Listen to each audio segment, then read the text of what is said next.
Good day. My name is Jürgen Steinmetz. I'm the chairman for World Tourism Network, and I want to share with you how excited I am and everyone here in our team to be in Bali, September 29th and 30th. We're having our first global summit, and we hope to welcome you.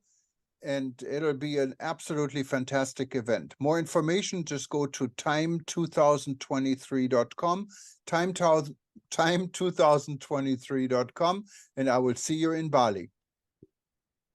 Salamat.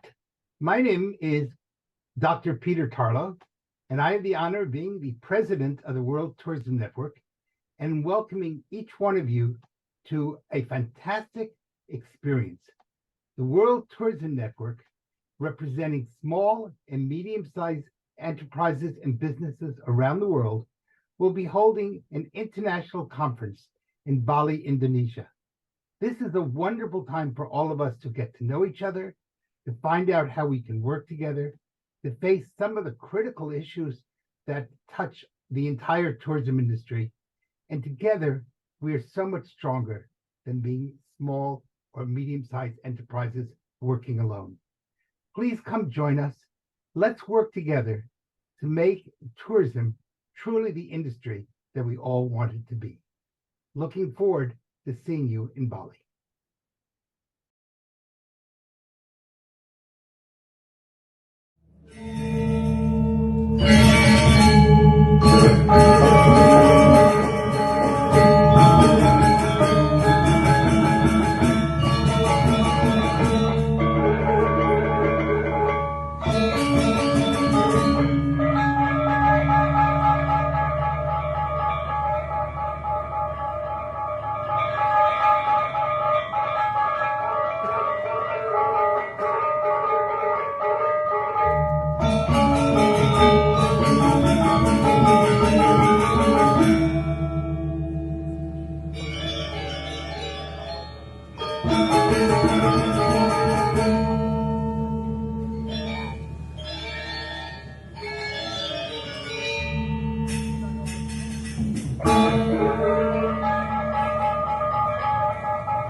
Good afternoon, everyone. Firstly, it is my pleasure to welcome you all to our international symposium, Bali, the Journey of Heart, today, Friday, June 2nd, 2023. Thank you so much for being here. I would like to say the utmost gratitude toward God for letting us together into this event with good and stable state of health. I'm Eka Mahadewi, lecturer from Bali Tourism Polytechnic, as the chairwoman of this international symposium. And this symposium was made possible thanks to the initiative of Dr. Reza Soltani from Tourism Webinar in collaboration with UNWTO. It is such an honor to welcome you here in these events. Our event today divided into 3 agendas. First, welcoming and opening by Head of Bali Tourism Authority, Bapak Cok Bagus Pemayung. And second agenda, as a main session of the International Symposium, led by Dr. Bridget Rower from Australia, and also presentation from speakers with question and answer. And for the last session, the third question, closing with a conclusion. Now we go to our first agenda, welcoming speech from Head of Bali Tourism Authority, Mr. Cok Bagus Pemayung.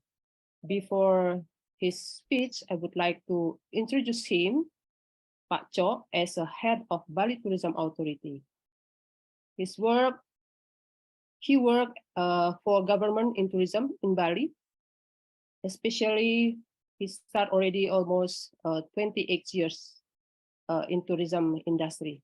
He graduated from University of Udayana in Diploma for Tourism of Tourism and his Magister in Tourism in Management. Well, I think Pak Cok drive his experience in tourism sector and in also in government for many years. And now time is yours, Pak Cok, to present and welcoming the symposium of the webinar. Thank you. Thank you, Ms. Bu Eka Mahadewi.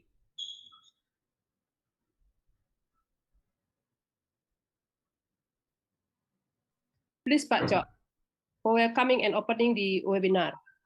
Okay. The Honorable the former Secretary General UNWTO, Mr. Taleb Rifai, the Honorable Chairman Pacific Asia Travel Association, Mr. Peter Simon,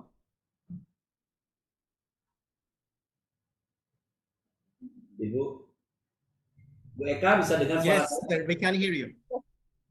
Silakan. Bu Jelas, Pak. Eka bisa dengar suara saya? Clear, Pak, clear. Clear, okay. Jelas, Pak. Silakan lanjut, Pak. The Go ahead. Honorable the former Secretary General UNWTO, Mr. Dr. Taleb Rifai, the Honorable Chairman Pacific Asia Travel Association, Mr. Peter Simon, the Honorable President World Tourism Network, Mr. Jordan Steinmetz, Dr. Bridget Treasure as a moderator, distinguished speaker participant, ladies and gentlemen, Om Swastiastu. May the Almighty God bless us all. On this special chance, I would like to thank the organizing committee for organizing this international symposium. I'm sure it will support our goals to good tourists for develop sustainable and quality tourism in Bali. Distinguished participants, ladies and gentlemen, meanwhile, recently, many negative news being viral in the social media about foreign visitor has violated law or against culture local norms, such as riding motorbikes without proper safety tools, walk in Bali without walking visa, their tourist visa or stay permit, doing business without any legal document, foreign tourists with Bali ID, and many negative acts that will influence Bali destination reputation to be bad or decline. And we all understand tourism is a reputation dependent industry. On demand side, When travel does not have previous experience or never visited the destination before, they surely face certain risks to decide their travel choices. A good perception of the destination reputation helps to minimize the unsatisfactory of travel experiences. Of the supply side, a good reputation will give a positive benefit to the destination, such as get visitor, investment, and skilled human resources. When tourists have a great holiday, they will prize the destination, telling friends and family about the marvelous time they have had and what an amazing place to visit. Likewise, when they don't have such a good experience, they run the destination down, saying bad things and criticizing the destination as a result their poor experience. Business participant, ladies and gentlemen, to cope with those negative patiental rise as harming Bali destination reputation, Bali government of Bali province has immediately formed a special task force with include police and immigration officer, even custom village institution. This task force member will later supervise, handle foreign tourism, and take action against foreign visitor who disturb public order or violate Indonesian law. The government and law enforcement officer need to strengthen effort to take firm action. So far, the immigration office in Bali has done firm action against tourists who violate immigration rules. Many tourists have been deported to their countries as a proof of government's commitment, because the problem of foreign tourists in Bali that have not been resolved can affect the interest of tourists from other countries who really want to visit Indonesia. I'm sure all related institutions in Bali have strong commitment to protect Bali as our beautiful, safe, and friendly yet respect the low destination. Distinguished participants, ladies and gentlemen, this is my brief speech. I wish fruitful result for today's seminar. Hopefully, it will support Bali destination reputation to be sustainable with good tourist behavior and quality tourism. Om Santi, Santi, Santi Om.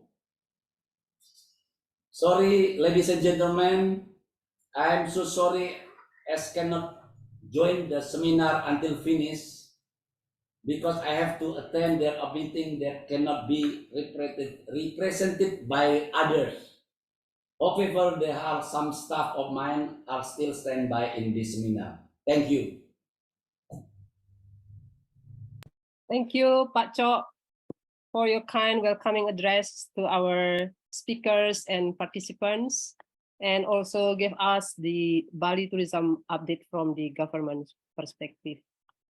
Thank you very much again. And as Pak Chok mentioned, his staff will still have enough time to stay with us, and we are really appreciative. Now we go to the next agenda, the second agenda. Main session of the International Symposium by speakers with their presentation, question and answer. Main session will lead by Dr. Bridget Trouwer. I would like to share her profile. Dr. Bridget Trouwer holds a PhD in tourism management from the University of Queensland, Australia, conceptualizing special interest tourism. Her last journey is replete with extensive experiences in the field of leisure, travel, and tourism, both in industry and academia, and not to forget the adventure that is life. Bridget has worked in higher education in some other countries, Canada, England, Germany, New Zealand, and the United Arab Emirates. Now, here we come, Dr. Bridget Trower as a moderator from Australia. Time is yours, Dr. Bridget. Thank you, Dr. Eka, and welcome to everyone. Quite excited to be here today with such an amazing panel of speakers and everybody else who is tuned in. Just as a quick summary, it was lovely to hear the brief introduction just then, which highlighted to me that travel and tourism is all about experiences, yes, but it is also all about relationships with people, place, and planet Earth. And I think that's what the whole webinar today will all be about. And I think, you know, just to go ahead, this theme for the today's was just said before. I would like to specifically welcome all the speakers here today, who I will address very shortly, very briefly, might I add, though, because there's so many of us here today, or you, I will not be a speaker. And as always, our welcome also goes to the thousands watching on our website and also other social media platforms, including YouTube, Facebook, and Instagram. And yes, also thank you, Reza, Dr. Reza Sultani, for once organizing this webinar. Cannot forget that. And once again, welcome and thank you for Dr. Talib Rifai to be present here again today, for honoring us with your presence. Now, I might start off briefly to make one point, and that is that I'm actually delighted to have been asked to moderate here today and to step in and take actually Professor Steve Noakes' place, who was originally planned to be the moderator for this webinar today. Unfortunately, he is not available today and he sends his apologies.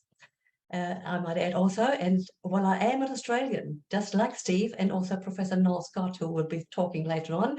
Hi, Noel. Lovely to see you here later. You might hear I do not speak with an Australian accent. I am originally from Germany and I have never managed to really master the Aussie accent. So bear with me with the way I speak. And that means also pronouncing all the Indonesian names. I apologize in advance. Now, Professor Steve Noakes sent us a very wonderful video and also a message.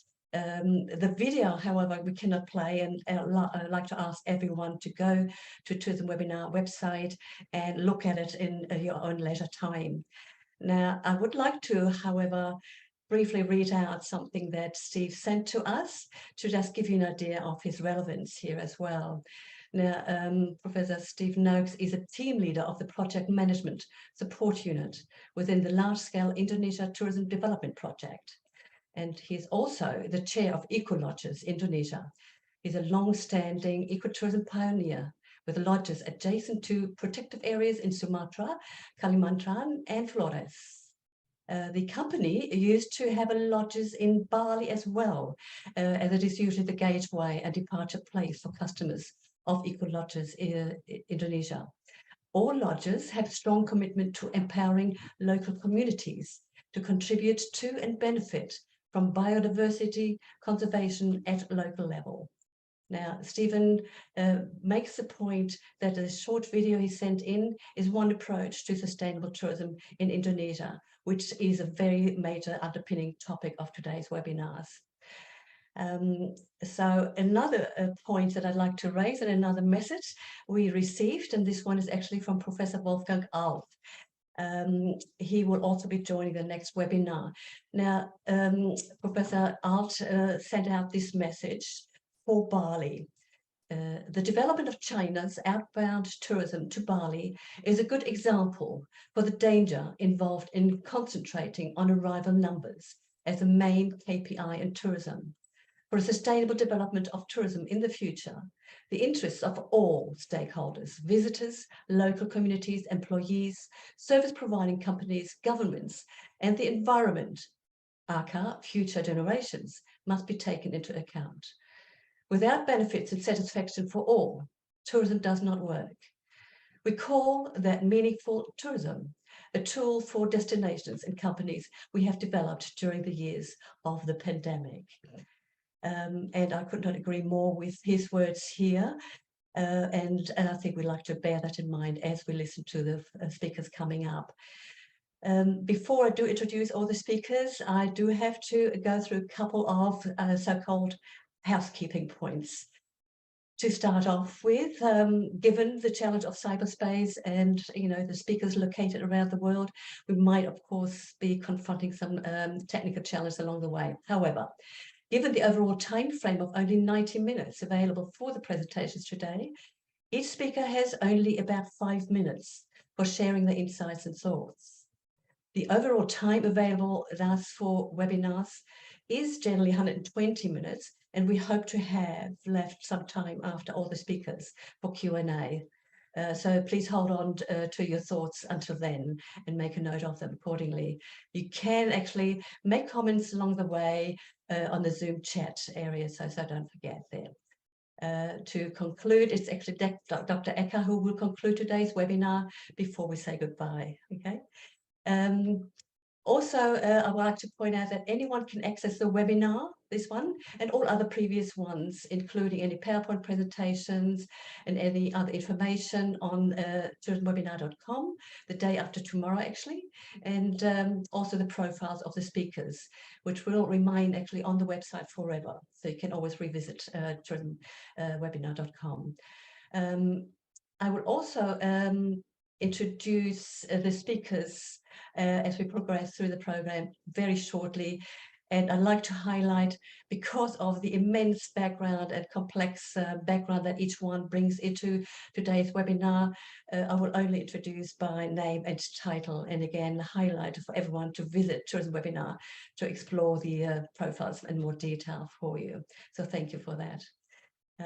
Now, one point I think is very important to highlight, given the topic of sustainability and tourism and the words just that we heard before, we are running very shortly on the 8th of June another webinar entitled Bad Tourist Behavior.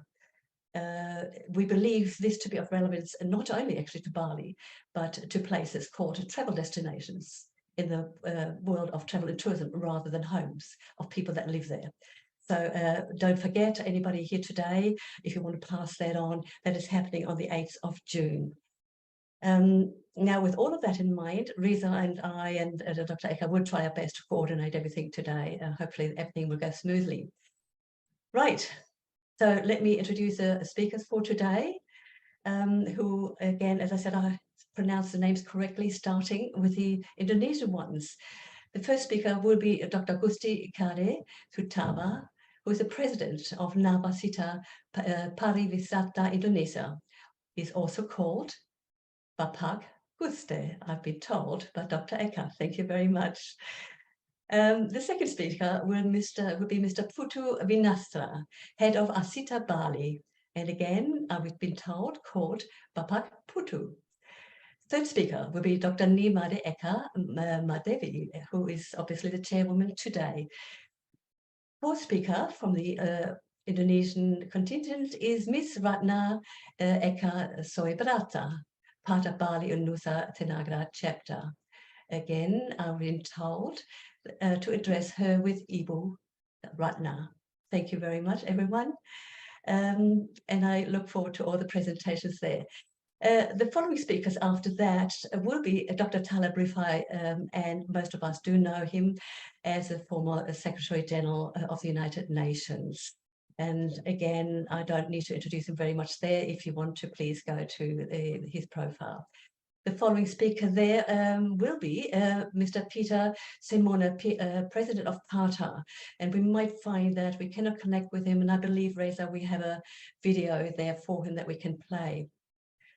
Speaker after that, as already alluded to earlier, will be Professor Noel Scott.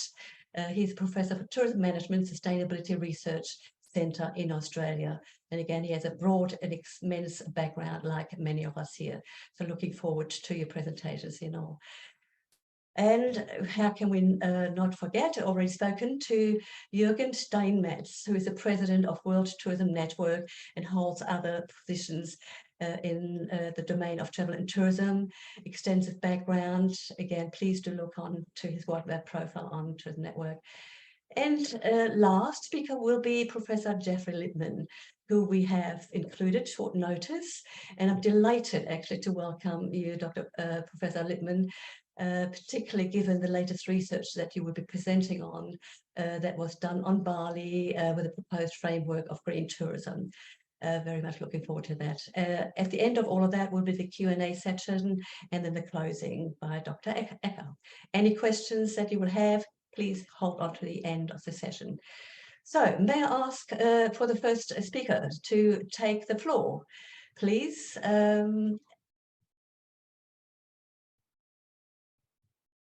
Bapak Gusti. Sorry, can you hear me at all?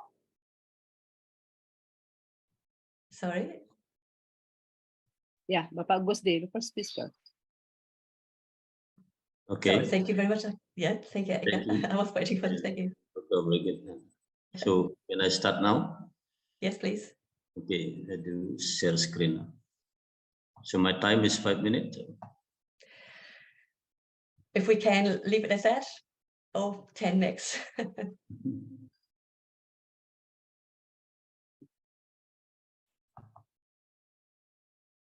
Okay, the title of my presentation is Bali Sustainable Tourism, Government Regulation and Stakeholder Participation.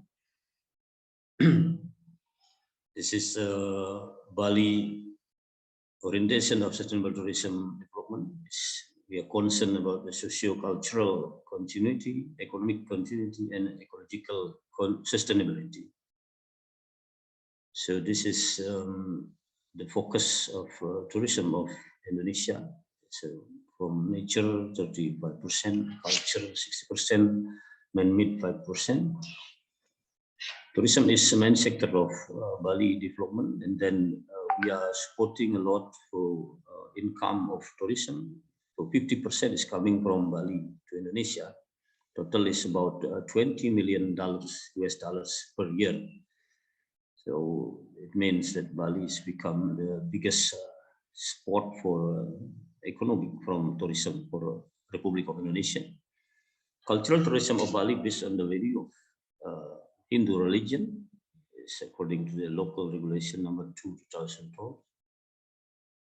This is the various cultural object tourism in Bali according to the research from Ardika 2004. Is archaeological, architecture, arts, culture, craft, culture festival, music, drama, theater, film, language, literature, religious ceremonies, traditional culture. And this is the situation now, the update. At the moment, 92 countries already have visa on arrival facilities for Bali, direct to Bali.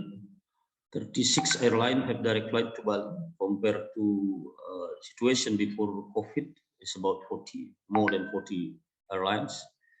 The average occupancy rate for star-rated hotel in Bali is 65% at the moment. Bali economic growth in the first quarter 2023 was 6%.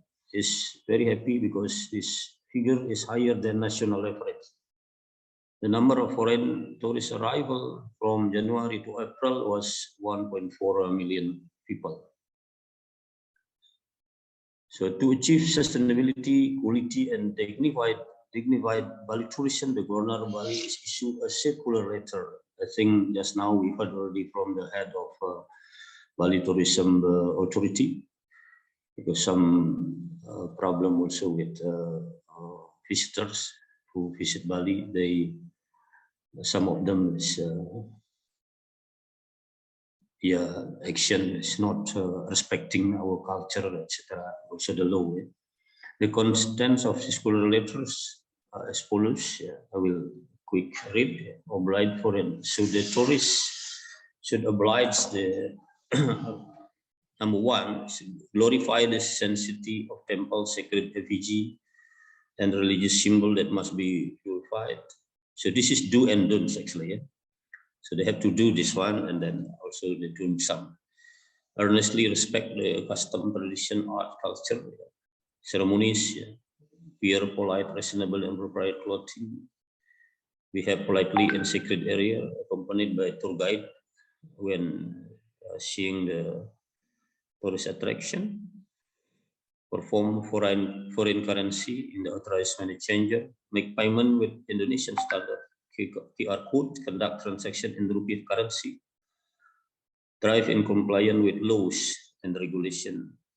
that apply in Indonesia, including having a valid international driving license, orderly traffic on the road, dress modestly, wear a helmet, follow the traffic sign, do load passenger beyond capacity, and are not under the influence of alcoholic, preferred or illegal drugs, using official four-wheel usable transportation or two-wheel transportation under the auspicious business entity of two-wheel transportation rental association.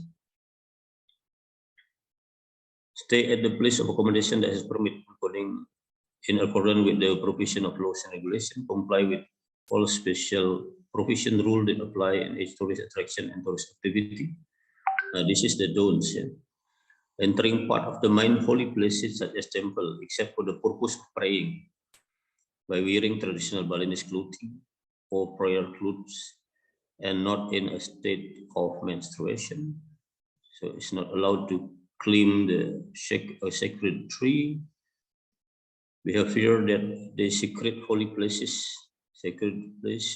temples, sacred religious effigy, and religious symbols such as climbing sacred building and take photos with immodest clothes, without clothes, littering and polluting lakes, spring, rivers, seas, and public places, using single-use plastic such as styrofoam, utter harsh words, behave impolitely, make noise, and act aggressively towards state official, government, local communities, and fellow tourists, direct or indirectly through social media, such as spreading hate speech and fake information or hope.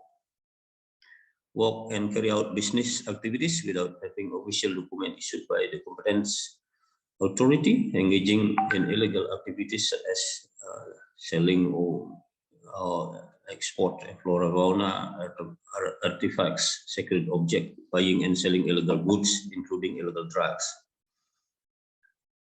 Well, I also would like to share the direction of policies and regulation of the provincial government of Bali with the vision of Nangun Satkerti Loka Bali, maintaining the sanctity and harmony of Bali nature and its content to create prosperous and happy Balinese life based on local wisdom values Satkerti. What is Satkerti? Satkerti means 6 philosophy. So as follows: Makirti, purification and glorification of soul, purification, glorification of the coast and sea, purification and glorification of water sources, purification and glorification of plant, purification and glorification of mankind, purification and glorification of the universe. Satkritis means 6 sources of well-beings and happiness in life. This is talking about Subak. Subak is a Balinese traditional water system organization. So this is tourism ecological potential. So why this is important, this concern, because every year there is become less and less the rice field can be action or can be managed by farmer, because chains become the accommodation place, yeah, sell by the owner of the land. So this is very important for sustainable tourism development.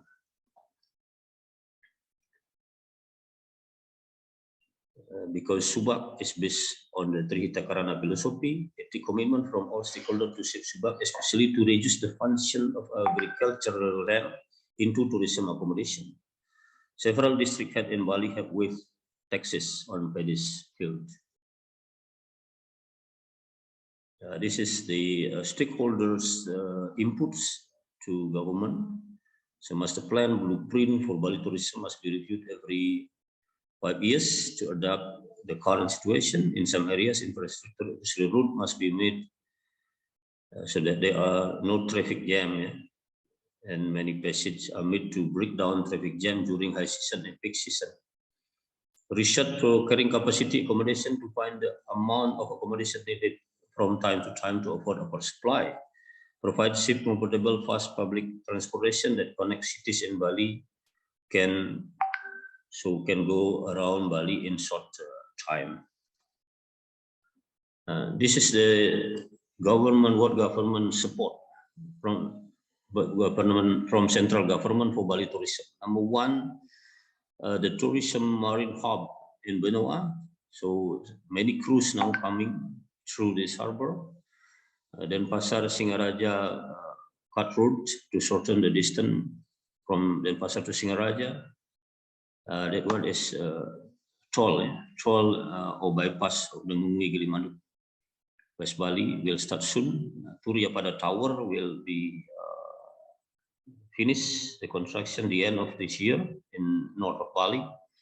The new harbor of Sanur, Nusa Ceningan, Nusa Penida, International Hospital in Sanur, Balinese Culture Center in Klungkung, Paramount Recreation Center at Jembrana, West Bali, and International at Serangan Island University. Okay, this is the in developing sustainable tourism. So all stakeholders must be involved. Yeah? The private sector, organization, government, local community, NGO, media, so to make sure the sustainability is there. So increase in social economic welfare, social cultural ambitions, environmental preservation. So this is the stakeholders meeting with the governor. So, government of Bali facilitated the meeting of stakeholders. Local regulation supporting Bali sustainable tourism. So beside the project, the government actually also doing writing, regulation in writing. So call it Pergub or Perda, mean local regulation issued by the governor. So there are some like the single-use plastic disposal restriction, the use of traditional Balinese custom, clothing, yeah, the Balinese clothing, standard of implementation, Balinese culture tourism, Bali tourism governance, and the marketing utilization of agriculture, fishery, and local industrial product, organic farming system, contribution of tourists to the protection of natural environment and culture of Bali, source-based waste management, protection of lakes, spring rivers, and seas. So this all product or Pergub local regulation is issued by Governor of Bali. If you want a complete one, you can contact me later because I'm also the tourism expert for Governor of Bali.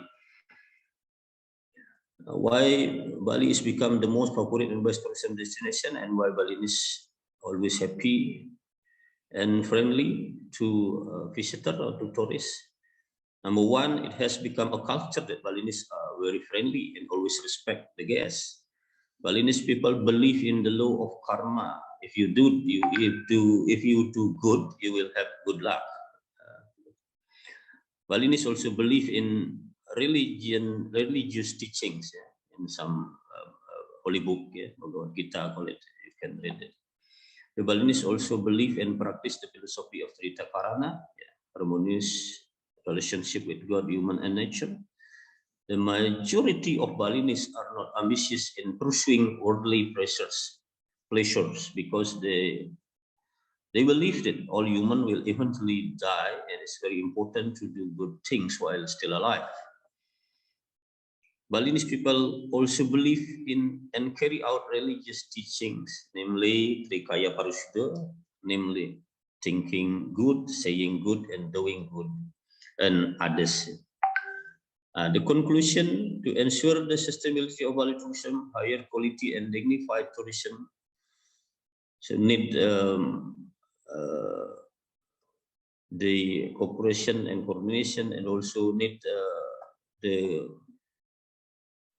government and all stakeholders to be help each other and giving an input each other and helping each other. The government of Bali must save Balinese traditional irrigation organization because there are 10 of hectares of paddy field every year into tourist accommodation and tourism area.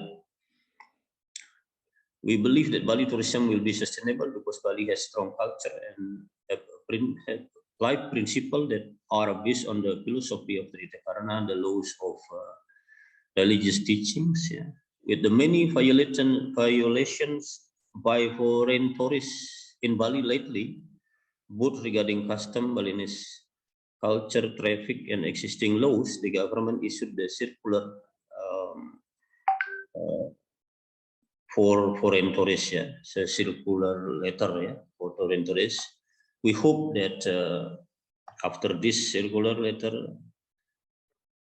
enacted, it can suppress yeah, I'm violation. sorry, Dr. Thank- Gusti, enough. would you thank you. That's please enough. Yeah, that's enough. try to round up? Thank you very much. Maybe in 30 seconds or so. Thank you Yeah, so much. enough. Okay. Thank you. Thank you very much. Thank you very much. Yes, thank you very much, Bapak Putu. I was going to ask you in a minute. Just a little comment. Thank you very much, Reza. We do have to watch our times a little bit, if I may just remind everybody of it. And thank you for that very comprehensive presentation. It obviously touched on all the various concepts of sustainability and the karma and peace, actually. And that reminded me of the notions of, carrying capacity and limits of acceptable change. And with that, actually, I always say, is it not about caring capacity that we are also looking at, perhaps? Just a thought of mine there. All right, thank you once again very much for that. The second speaker, if I may now ask for Bapak Putu to take the floor. Okay, thank you very much, Bridget, for the time. And let me show you our presentations. Ibu. Well, ladies and gentlemen, it is an honor for me to be a part of the speaker in this international symposium. So our presentation today is with the title Bali, the Journey of the Heart. Next slide. So next. Well, I would like to give you the view of the Bali tourism from time to time. Start from the 20. It is the first arrival of the real tourists on Bali. And after that, on the 60, a low point of the tourism and first 5-star hotel in Bali, which is located in Sanur. And the next phase of Bali tourism development was when the Asian African Conference took place in 1960, where the President Sukarno also invited world leaders to come to Bali. And then in 70s, young EPs were in Bali as a tourist, and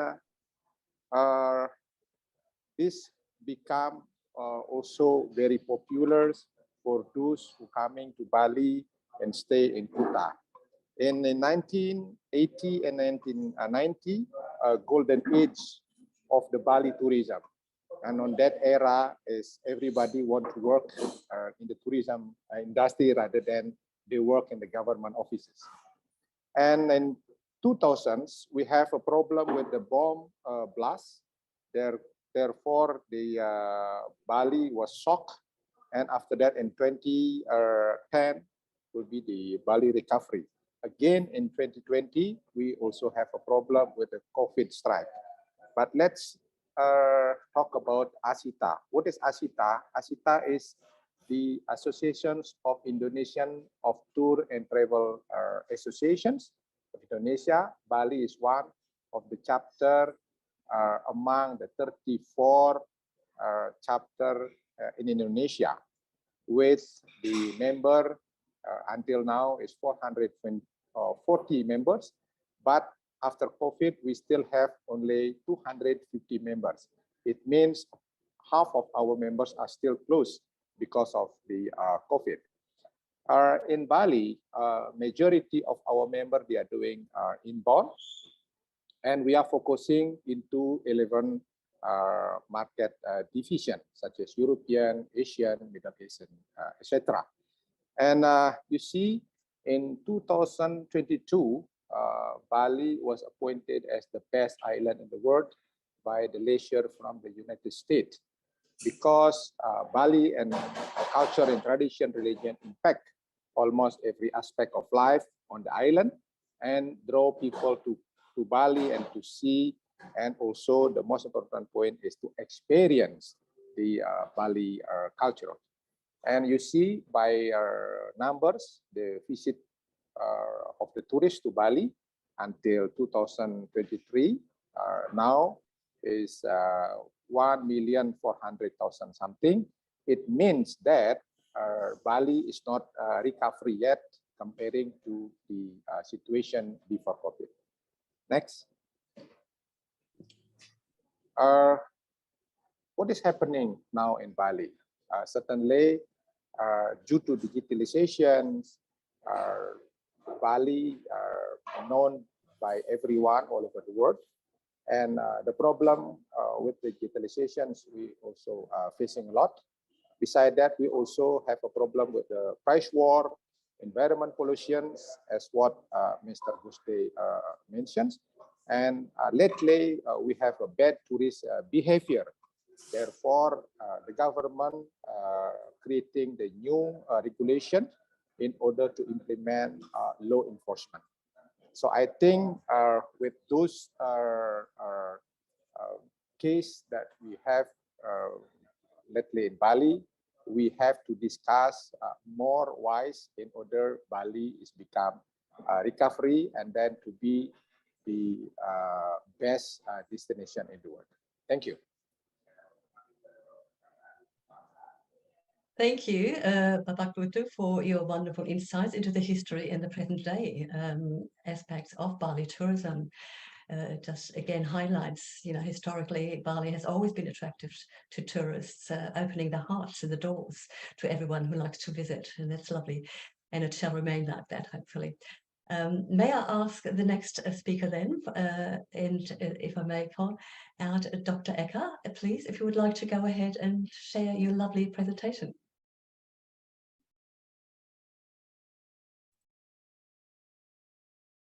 Thank you, Dr. Bridget, for the time. Short time, 5 minutes only, because Dr. Guste already takes I'm sorry. minutes. Well, now we talk about Bali as the journey of heart. Heart means love, joy, peace, and also enlightenment. So I see, we can see from perspective theoretical and applied science.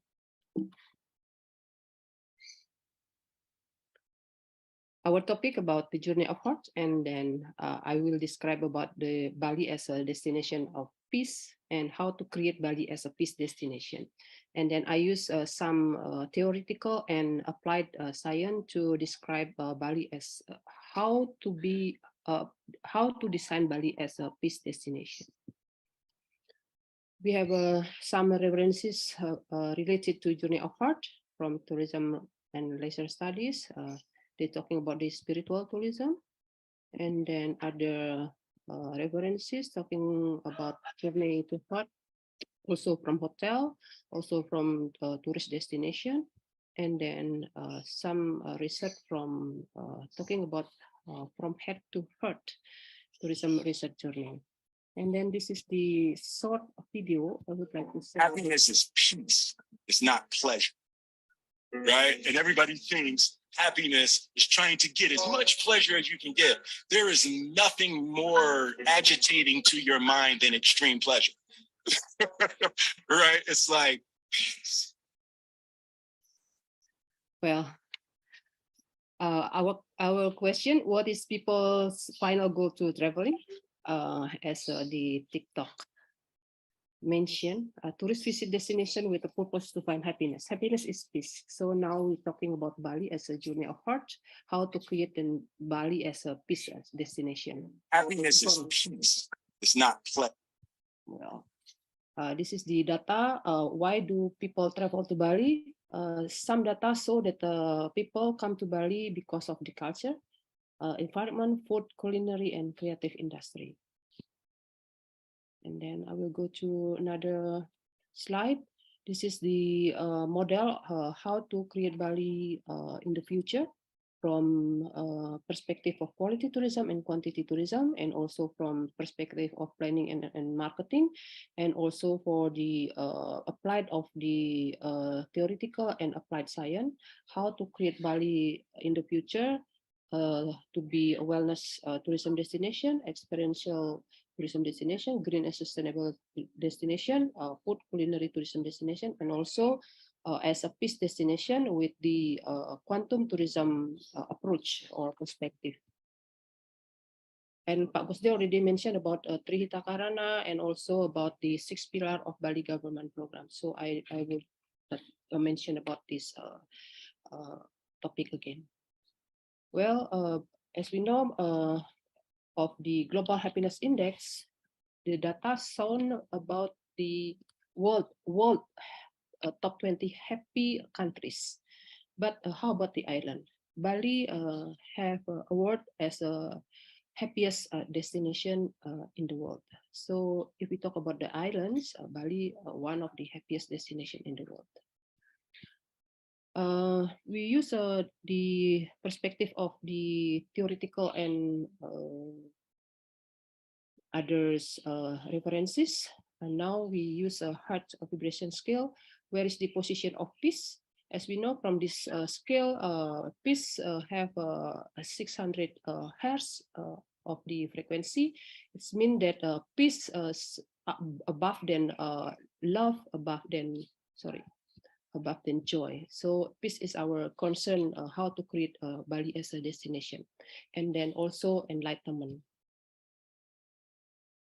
Here we try to implement Hertz vibration scale to our condition in Bali, and why we develop our destination to be a peace destination. And this is the level of peace destination. The destination for peace is higher than love and joy. It is mean that the peaceful destination can be created and realized after the feeling of love and joy. This is the position of the peace on the Hertz vibration scale. And then this is the theoretical approach from the Einstein's theory. So I think we have talked more about this in another time. Yeah, making impossible to possible. And then this is the Einstein note that God does not play this with the universe.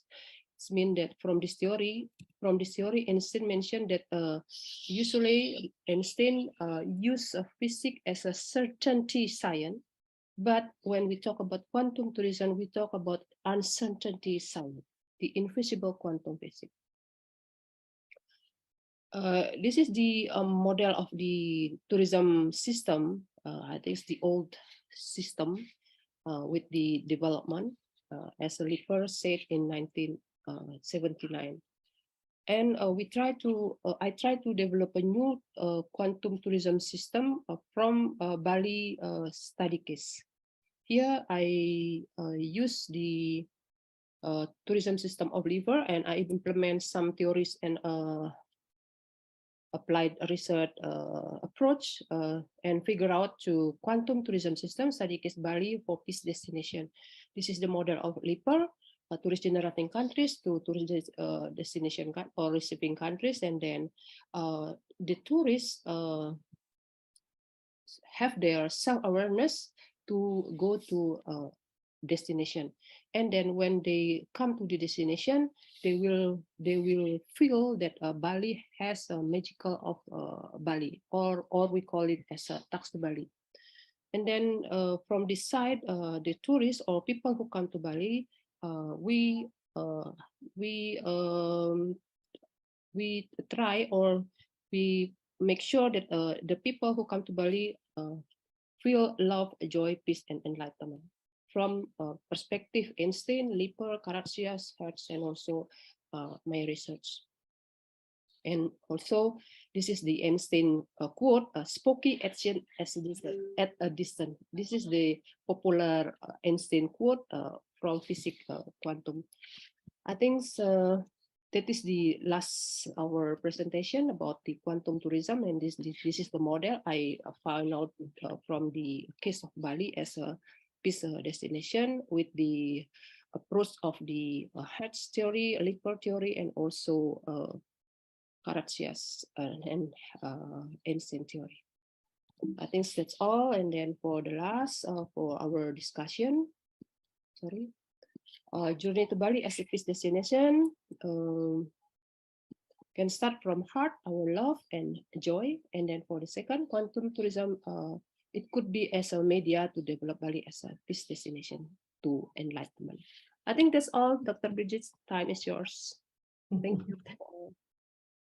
Thank you so much, Dr. Ecker, for this presentation. And peace is very close to my heart, if I may say, judging by possibly also my book that I published, The Way of the Peaceful Traveller, Dare to Care and Connect. I couldn't agree more. Why do people travel to Bali? Seeking inner peace and outer peace. And you mentioned the word love. So many people say, I love to travel. And yes, I love Bali. But are we loving Bali to death? The big question that we obviously are addressing today. Thank you so much for that lovely presentation. May I ask the next speaker, please, Ibu Ratna, to share the beautiful insights of yours. Thank you so much. Thank you, Dr. Bridget. Yeah, I will share my screen. 1 second. All right, since everybody talking about the tourism and what is coming up next, but I would like just to share about the regenerate tourism. We all agree that people has traveled across the globe, and some of them is not really only taking care of the good things, but also leave the bad things, right? So we don't want that to happen. So when you're talking about the preserving an environment, some of us will remember sustainable travel or eco-travel, but actually these two concepts are not enough to answer the anxiety.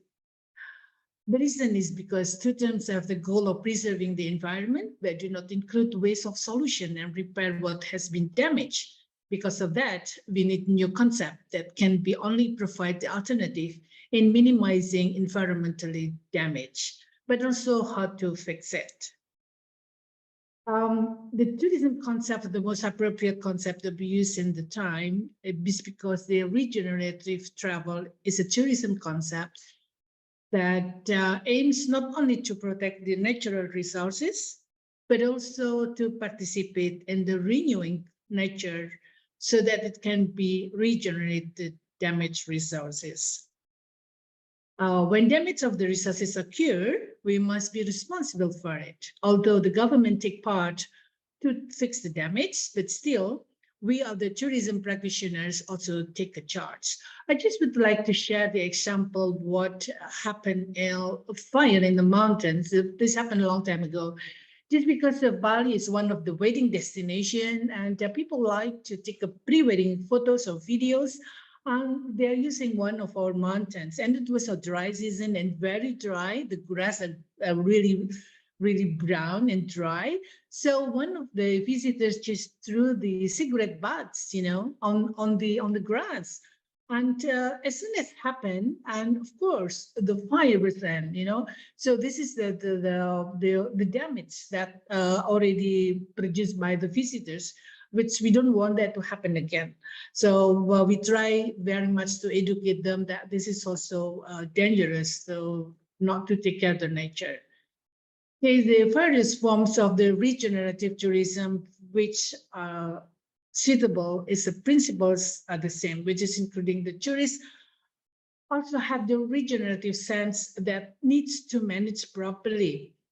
And can be act as they are as a house, a sense of belonging as it is, as if that they are in their own country, although they are guests in our country. The togetherness also with the local society, quality, openness, and also implementing the system that oriented towards a continuous flow of improvement. Fix what need to be fixed, well, including the environmentally needed. So we need to have the principles of sustainability and regenerative tourism taken place to be implemented. Making rules for foreign tourists is important indeed.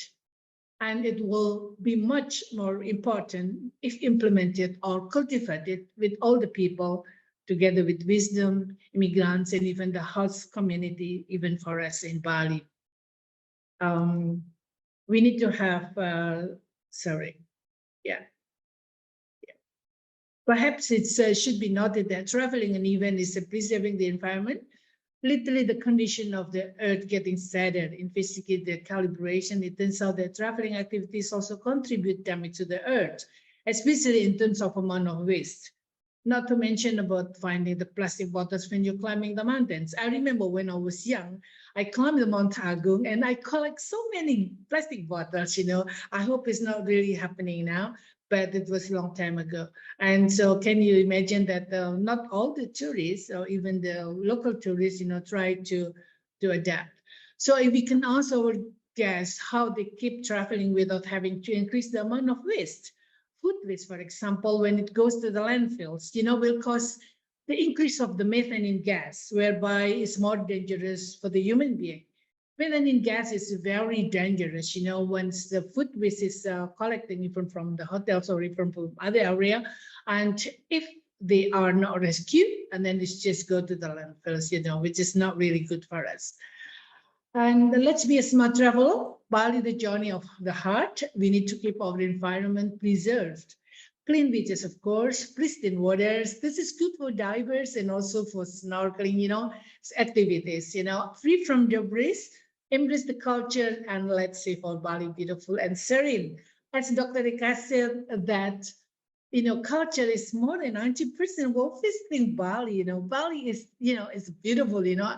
I've been, just share you a bit. I was in Mexico last month, and I introduced myself. I'm Ratna from Bali. They just remember Bali. They don't remember my name. Said, hi, Bali, hi, Bali. You know, whenever I go for dinner or for lunch or for coffee breaks, they always regard me as Bali, not Ratna, you know. But anyway, yeah, lovely to share with you. And thank you very much, and hope that we have to more educate tourists that preserve Bali as a beautiful destination as it is. Thank you, Dr. Bridget.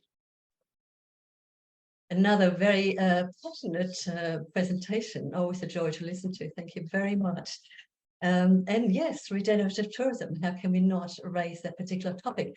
It is obviously all about a mindset shift, is it not, generally speaking?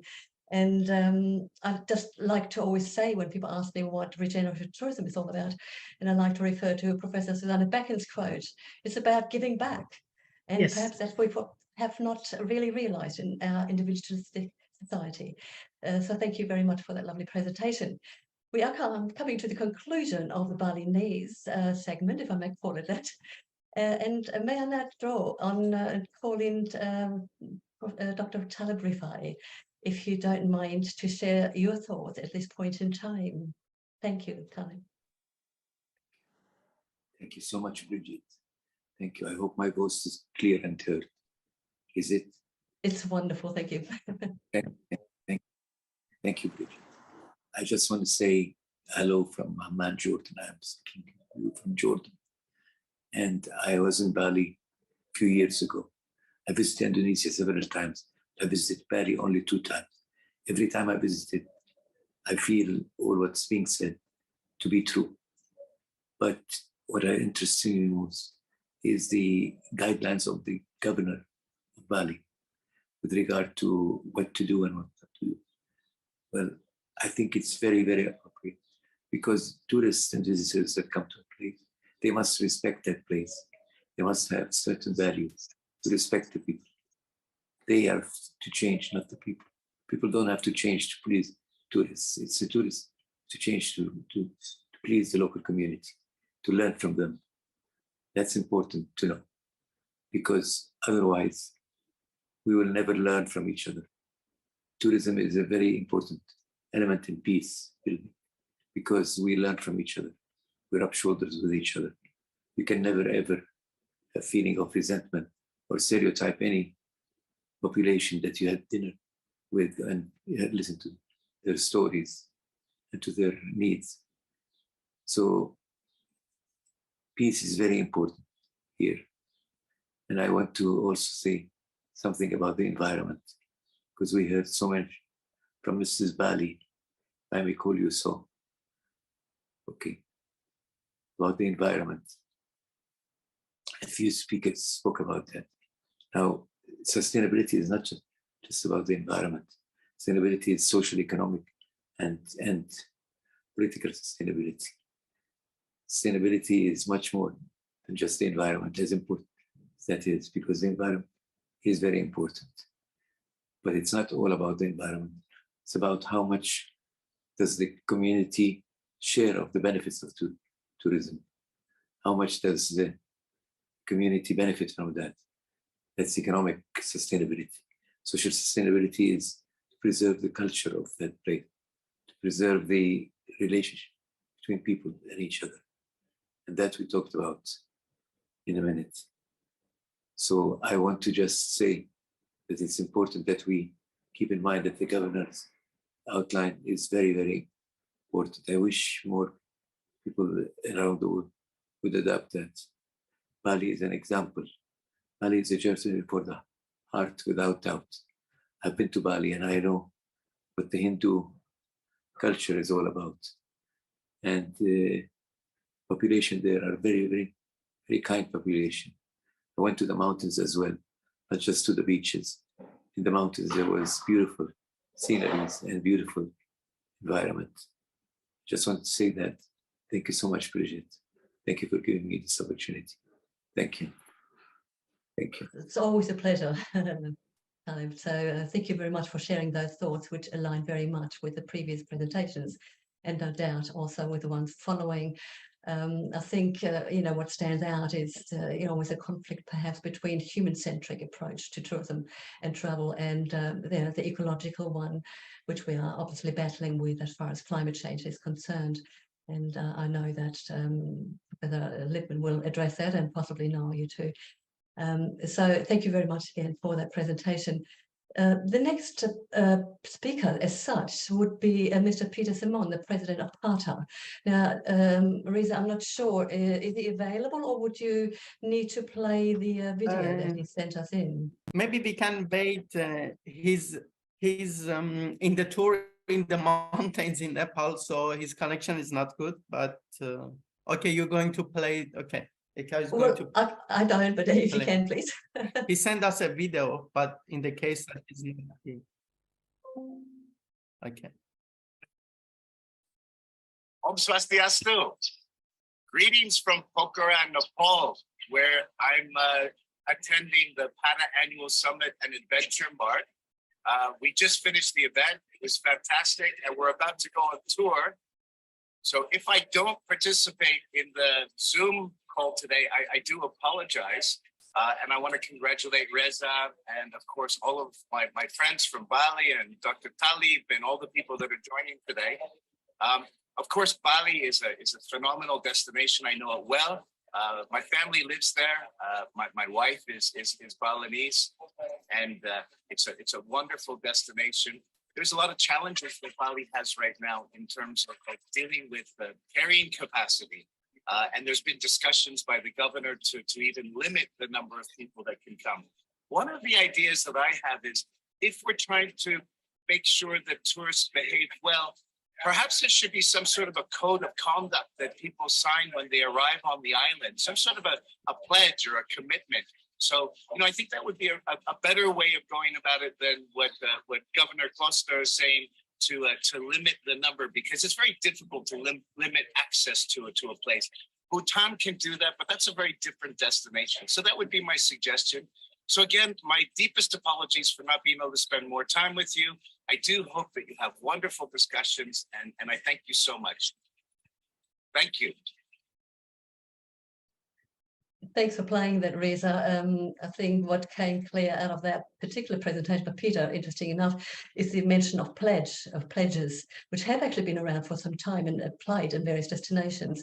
And of course, there is the pledge for the Peaceful Traveller by the International Institute for Peace and Tourism, which all alludes to what we're talking about today. So we should not forget that either. Various concepts possibly to be applied when we're talking about how to deal with tourism management. Okay, after that presentation via video, Noel Scott, Professor Noel Scott from the Tourism Management Sustainable Research Centre in Australia. Welcome, Noel. The stage is all yours. Please go ahead. Thank you, Birgit. Can you hear me? Great. Well, look, I really appreciate the opportunity to talk today, especially amongst the luminaries, the people who I've been speaking previously, both from Indonesia, but also from globally. And so Talib, it's wonderful for your comments, and Peter, Peter's comments, and Jeff's going to talk again. So well done. I want to make a few points, I suppose. One is we seem to be talking about quite a complex problem. It seems to be a problem that fits into a number of different boxes. And people perhaps might have talked about some of the characteristics of the problem or some issues, but there's a number of those things that have been identified. For example, we've talked about land use problems with irrigation and the sale of land for tourism development. We've talked about some issues of the behavior of tourists and their lack of respect for the religious principles in Bali. We've also spoken about some other issues which are more about the future. That is, perhaps in a marketing sense, we might be talking about these as the type of customers we want or what we want to offer customers in future: peace, love, and joy. So it's a complex problem, as all most tourism problems are.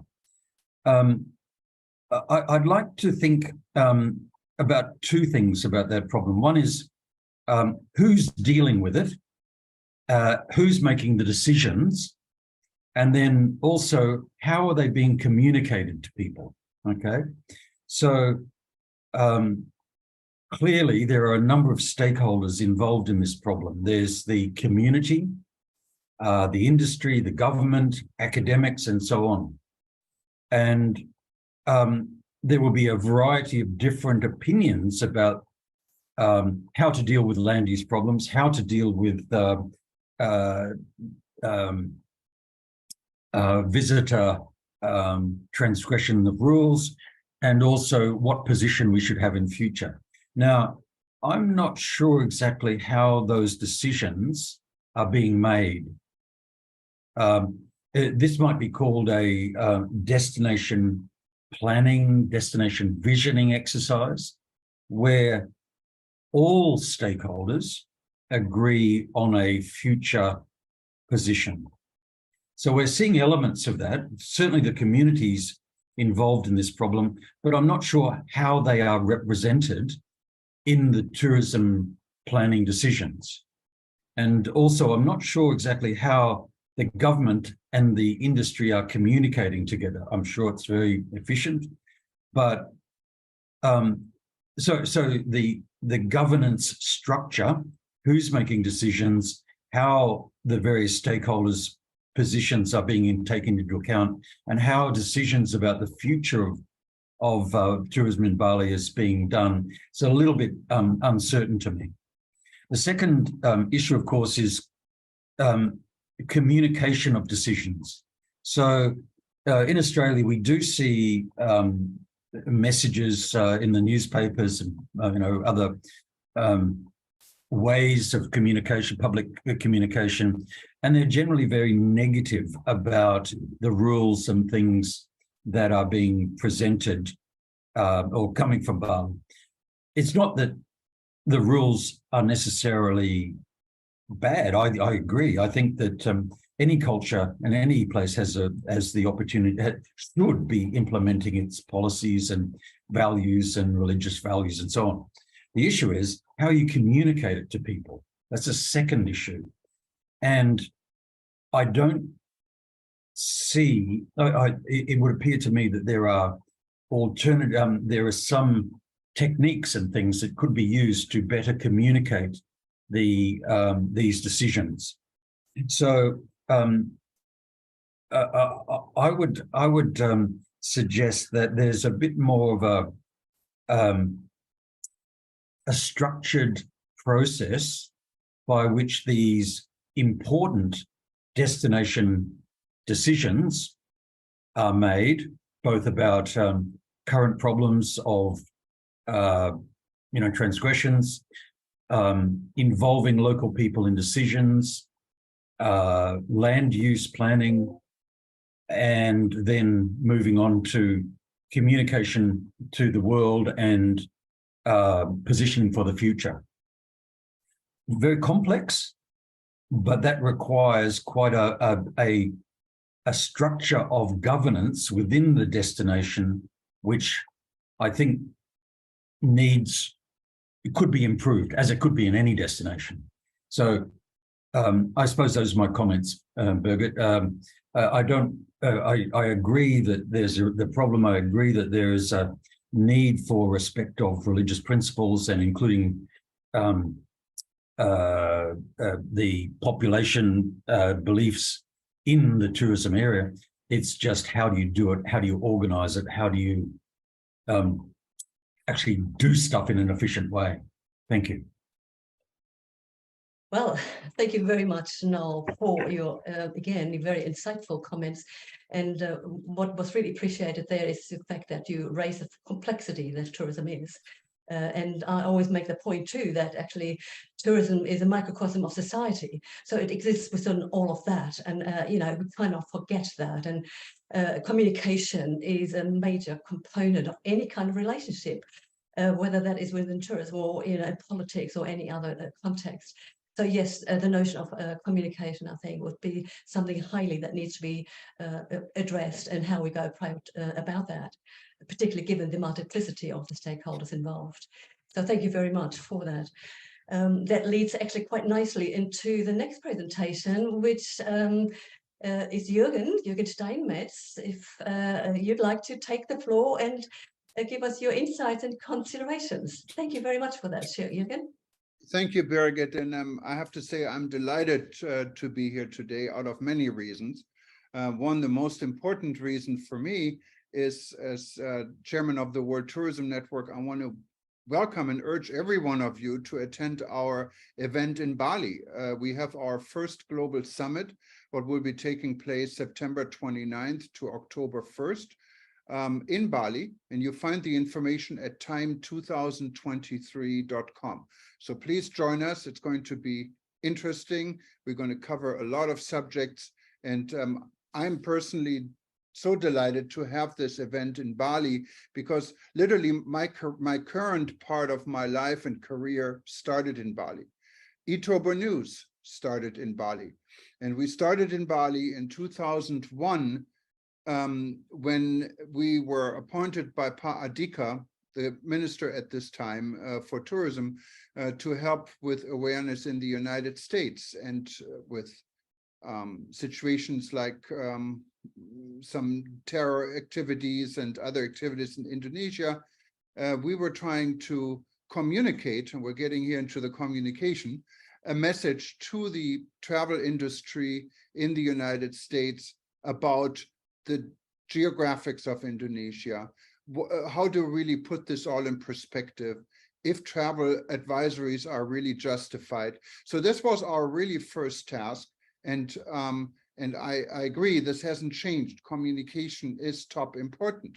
Also communication between the stakeholders, what Dr. Noel said. We had this challenge back in 2000 when we were actually saw that the private sector really at that point didn't trust the government, and the government didn't trust the private sector. So we actually tried to work with ASITA and all these organizations, and started an organization, what is the International Coalition of Tourism Partners. And many years forward now, eTurbo News as a global publication, we always have our roots in Bali, and we don't forget this. And the International Coalition of Tourism Partners, through the detour of the Indonesian Coalition of Tourism Partners, went into the International Coalition of Tourism Partners with our President Jeffrey Lipman, who will speak after me, and is now part of the World Tourism Network, the same organization we're bringing now to Bali. But look, when we're talking about sustainability, Bali is always and always has been a very special place. It's called the Island of the God because it's so special. And cultural understanding is important for any destination, and always was important for Bali. But then you have other forces. I remember the time when the Hard Rock Hotel opened, Bali turned into a party city, and people are not or didn't come to Bali, to Kuta specifically, to explore the culture. They really didn't care about the culture. They cared about partying and having a good time. And where I live right now in Hawaii, we have the same issue. People going to Waikiki really don't care about the Hawaiian culture. Those that are going and explore other parts of Hawaii, those that wanted to explore other parts of Bali, these are the people that are conscious of everything we have discussed. And I think it's important to find this balance and possibly even divide this type of audience. We mentioned enforcement of laws and regulations. That is good. A tourism police is good. And, my organization, we have trained a lot of tourism police in various countries around the world. And tourism police is really not a police that goes in there and arrests people. It's a police with friendly people that can adjust to cultures. There is the culture of those people that visit a destination, and then there is a culture of people that reside in a destination. And this culture many times in a destination where people reside is in a tourist destination like Bali is divided. You have areas like Kuta and Sanur. There are sophisticated tourist destinations. Culture is not on the foreground, maybe as much as it maybe still be in Ubud or in other parts of Bali. So all of this has to be put in perspective. And I fully agree, the focus should be not on over-tourism, but unfortunately, I don't think we can stop it. In Hawaii, we tried now to charge enormous fees for tourists to visit certain sites. So this is a discouragement. Perhaps that is an alternative. But education, of course, is something what a tourism board should always put on the forefront. Why not talk to airlines and have them show a short film about the culture, about what this destination is about before they land? And I know you cannot force airlines to do this, but I'm sure airlines would cooperate, and specifically the national carrier Garuda would do this. Well, these are just some thoughts, and I'm very happy to be here today. As I said, I'm just arrived in Mumbai in India, and I'm looking really forward to exploring Bali again. I went through all the different stages in Bali, including what was mentioned, the bomb attacks and everything else. And I feel, for me, it's like almost like a second home, and I'm really ready to return. And anything we can do from communication, you got us. We're here. Thank you very much, Birgit. A pleasure, Jürgen. Obviously, you're an expert in communication as far as the whole tourism industry is concerned, with your particular platform as well. Beautifully linked into what Noel just alluded to, the importance of education. As well, which is actually communication is entrenched in education, and because of multiple stakeholders there and the culture that we live in. We live in a culture of entitlement, and unfortunately, as much as we do speak about the niche tourism markets or the special interest tourism market, cultural tourism, peace tourism, all of that, we are faced with mass tourism, with a lot of behavior that is actually entrenched in society per se, and it doesn't stop at home, it gets carried into tourist destinations, and that is obviously the challenge we are facing. So thank you for that. Right. Before you get to the next thing, I forgot one important part. Yes, please. You mentioned it. It's niche tourism. Our organization, the World Tourism Network, is all about SMEs and small and medium-sized companies in the travel and tourism business. And I couldn't think about a better place than Bali, where there are opportunities, especially for small niche markets to explore. And these are the people we really want in a destination. These are people who are ready to explore different things. And that's why I'm really so excited we're bringing SMEs to Bali and communicate with SMEs in Bali to explore this niche market. Sorry about this, Birgit. No, you're perfectly right with that one, if I may exactly extend on that, because it is the destinations that offer the whole complexity of who they are, what they are, what is their essence. That is actually what attracts the tourists by concept in the first place. And that is what we're trying to maximize, and all the presentation have obviously spoken about that. So the niche tourism aspect that you say with WTN is very appropriate. I couldn't agree more with that. And yes, I'm looking forward to experiencing niche tourism and peace, particularly Bali, when I come at the end of September for the conference. So thank you. All right, last speaker. Brigitte, sorry, I really need to go because I'm in a Right. conference at the moment. Thank you so Yes, much. yes, But no, Thank you very so nice much. here. Thank you. Thank you. Thank you for being Thank you. here, and Thank we'll you. talk next time, hopefully Yeah, sometime. Thank you. Thank you. Bye-bye. Bye-bye. Bye. Yes, I saw Jeffrey just get up, but he's back again because the stage is all yours, Jeffrey, because you have so much to share. As I said, Professor Jeffrey Lippman will be the last speaker, and I'm really excited about what you're going to present and talk about. Your critical perspectives are always welcome, and particularly giving the latest research, I'm sure you will be drawing on in your presentation. So the floor is all yours, Jeffrey. Please go ahead. Thanks, Brigitte. I probably can't live up to that introduction, and I actually got up to let my cat in through the window, and it will probably walk across the screen as I'm talking now. And before I say anything, it's just a pleasure to see my friend Taleb here, and to see you looking so well, Taleb. And hopefully we will see each other before one of us goes to meet the great tourism leader in the sky. And also Jürgen, always. We've done so many things together over the years, and to listen to your really focused thoughts, which fit so well with Noel's thoughts. And just one overview point. I want to make 5 points today, and that's 1 minute for each point, Brigitte. I know that.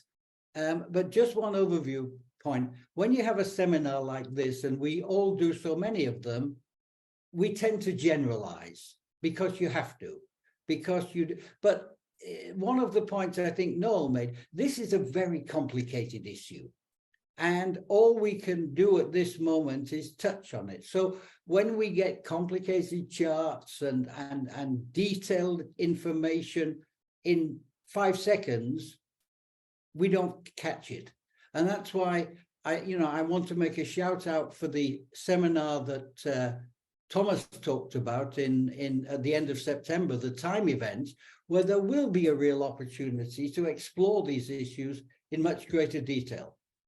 So with that, 5 points, and you wouldn't be surprised if I don't start by saying the climate crisis, which nobody has really touched on today, is far and away the biggest challenge facing our entire world, including Bali, including Indonesia, and maybe particularly because some of the consequences, which is, in simple terms, extreme weather events, these are going to change everything that we have known in the past. And it's not just a change to regenerative tourism or pro tourism. It's a change to human life on the planet. And this is what the scientists are telling us. And there are no good signs out there, nothing. The best we can do, because there's a blanket around the earth and it takes 100 years to get rid of, and we've put it there. And it's producing forest fires, it's producing floods, it's producing, and the worst that have ever been seen, the worst weather events that have ever been seen. And we can't take it off the top of our agenda. And at Sunex Malta, the small NGO that I'm running, we never will, because it's our raison d'etre and it's for our kids. If we care about our kids, we have to change the way we're doing stuff completely. Second point, small islands are in the firing line. Probably the least responsible, but the most exposed and the last in the line to get any help. And Bali is an important player in this respect because it's a global tourism icon. And I'm not speaking just for Sunex here, but you referenced it, Birgit. In 2014, I co-led with Terry DeLacy from Victoria University a major study of a green growth strategy for Bali, which was commissioned, Thomas, by our friend Gerd Adika, the late Gerd Adika, and which had even Stevie Noakes as part of the team. So there's a lot of this. And, you know, it's a 200-page study, and it took 6 months to produce, and it was never, ever implemented because the government changed. And this came out of the previous government. So what I wanted to do, and I don't know if I can do this, I'm not so clever with my screen here. I have a screen share that I can show you, if I can share my screen for 1 minute. And because if I can do it, it's neat. Can you see that? Yes, yes. Okay, what I'm showing you here is what I'm not showing you here is the final conclusions of this study, which we actually put into not a traditional organization chart, but a Balinese temple. And there are dozens of unviewed recommendations on reducing greenhouse gas, upgrading infrastructure, capacity management. It's all sitting there. And this goes to the point that you were making, Birgit. It's built on the local community, on Tri Hita Karana sustainable development. We researched that. We had focus groups with local residents and visitors. We had 8 focus groups, which we organized with the university in Bali. So it's there, and I'm going to repeat this point, but at the end of my comments, we will focus a day on this during the Time Conference, a plan B for Bali tourism, which actually starts now, as it was not then, by putting climate into the agenda. So I now want to make my third point. Tourism is an important part of the climate equation. 8 to 10% of emissions, and totally built on predictable benign weather, which is no longer the case. We have the yang komplain kenapa saya visi saya Pak 5 hari, tapi saya 2 harinya dipotong. Somebody should mute their microphone. Excuse me, mute yourself. Okay, I did mute him. Okay, go ahead, please. Sorry, Reza. Let me go back to that point. We have the Glasgow framework, and everybody's talking about it. There's a kind of establishment support around this initiative.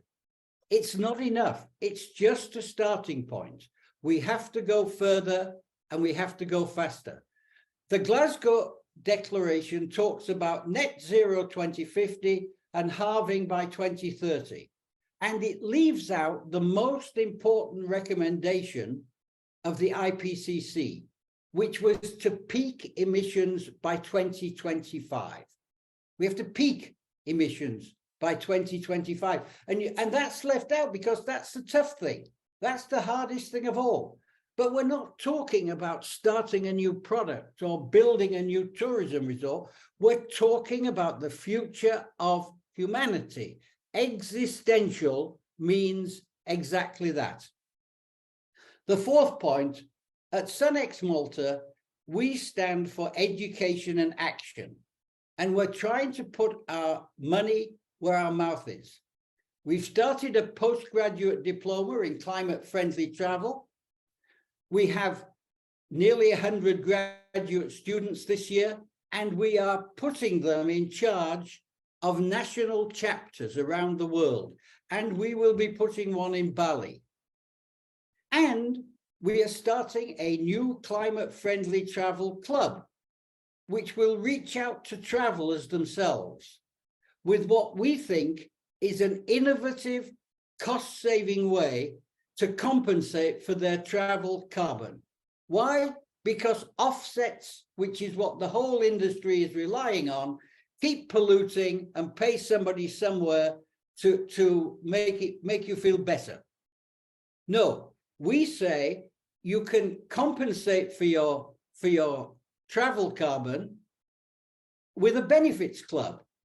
And we know we have over 200 hotels on our registry who are ready to give benefits to travelers. And there will be no cost involved to travelers for this. They won't have to click a button on a website alongside another button that says, if you want an extra piece of baggage, click here. If you want to reduce your carbon, click here. If you want to sit next to the person who you're traveling with, click here and pay, pay, pay. We think there's a better way and a better way for travelers. And my final point, I repeat, we look forward to exploring these climate issues in a one-day session at the Time Conference later in the year, where we will explore a plan B for the climate-friendly travel future of Bali. And we hope to do this with many of you who are here on this call. Thank you. Thank you, Jeffrey. Again, yes, I alluded to that. Very critical and very broad perspective, which we need to always consider. That brought back to me the ideas of the key words that I always ask. Why are we doing things? How are we doing things? What are we doing? Who's doing what? Where are we doing it? And importantly also, when are we doing something? When are we looking at it? So thank you very much for that concluding presentation there. I think we have finished with all the speakers for the time being. And I just want to touch base again with Eka and Riza, how we would like to proceed, because we have now a bit of time for Q&A, I think. Is that right, Riza? Yes, of course we have. What I'm sharing, I think you can see it, is our webinar on the 8th of June next week, bad tourist behavior. So I think that's really related to Bali tourism as well. So you can find more information next week, tomorrow on our website. Eka, do you want to say something at this point in time? I know you're going to do the concluding points right at the end. Perhaps someone from the speakers would like to add something, or we have someone who is listening live who would like to tune in and pose some questions. Perhaps, Riza, you can see waving hands somewhere. Birgit, yes, Gusti. Yes, Gusti. Yeah, Birgit, thank you very much, and all speakers. It's very valuable to me to join this international symposium. Yeah, Dr. Reza also, Dr. Eka, and all speakers. So very great time to be here with you all, and thank you for all of the input for tourism of Bali on behalf of government as well, because I am also now the expert team of tourism expert team of Governor of Bali. So once again, thank you very much, and see you again on the 8th. It's very interesting, Dr. Reza, the title. For sure, I will come. Thank you so much. Yeah, Looking forward to that. Well, Brigitte, can I say something?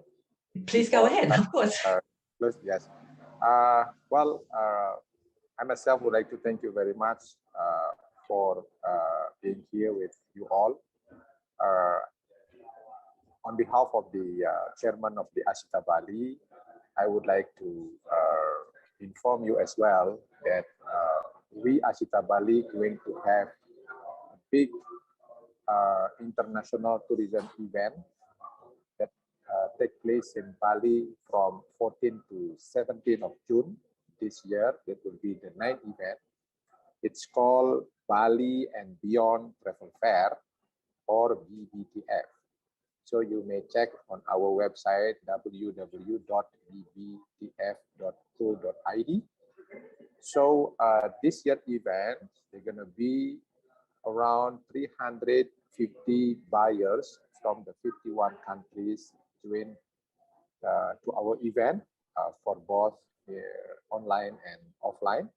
And there will be about 230 exhibitors from 11 provinces of Indonesia, as well as we have exhibitors from other countries, such as from Italy, from China, from Malaysia, as well as from United States.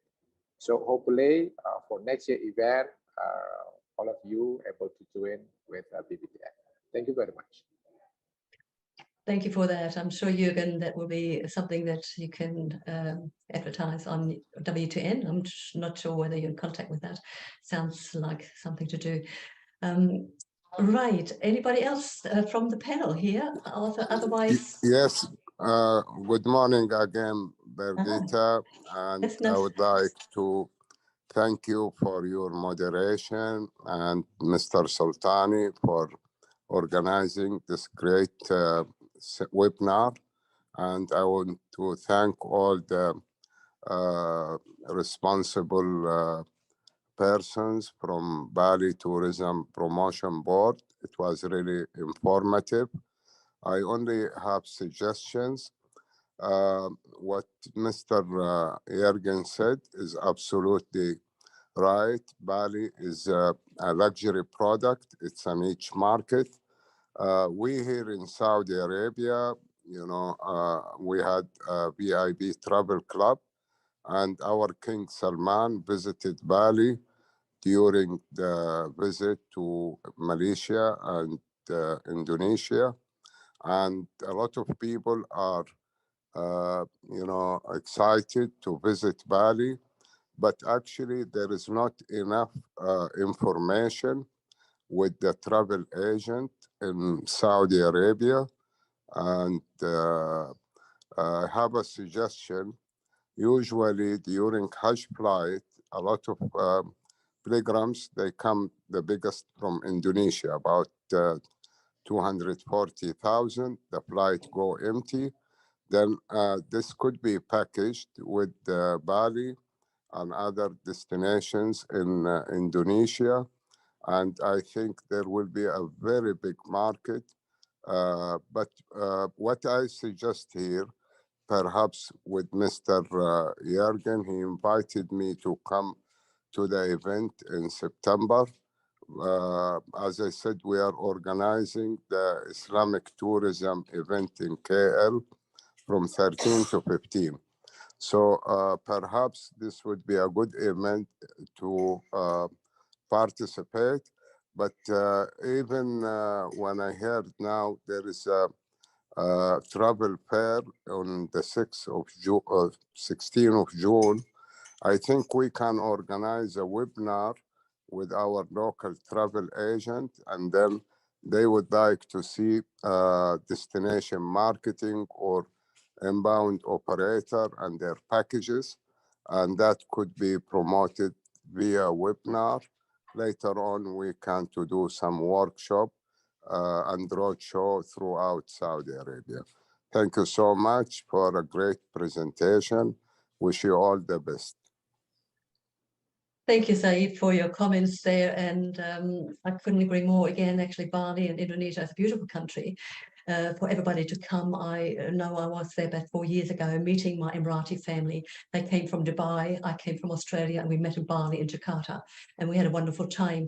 So the promotion of that particular connection and acceptance of culture from that perspective. Culture is multi-diverse. We won't go into that today, but I think it's an important one. It is an attraction that actually Bali and Indonesia has per se. So thank you very much for that, Saeed. Anybody else for any comments, please? We still have some time, do we not? Yes, I raise my hand. I'm from Serbia. Good morning from Belgrade. My name is, you can see, Snežana Štetić, and thank you for all informations you share with us and excellent presentations. And there are many issues which we can discuss also in September when we have our conference organized by World Tourism Network. We in World Tourism Network know that, as Jürgen said, the niche tourism is very important.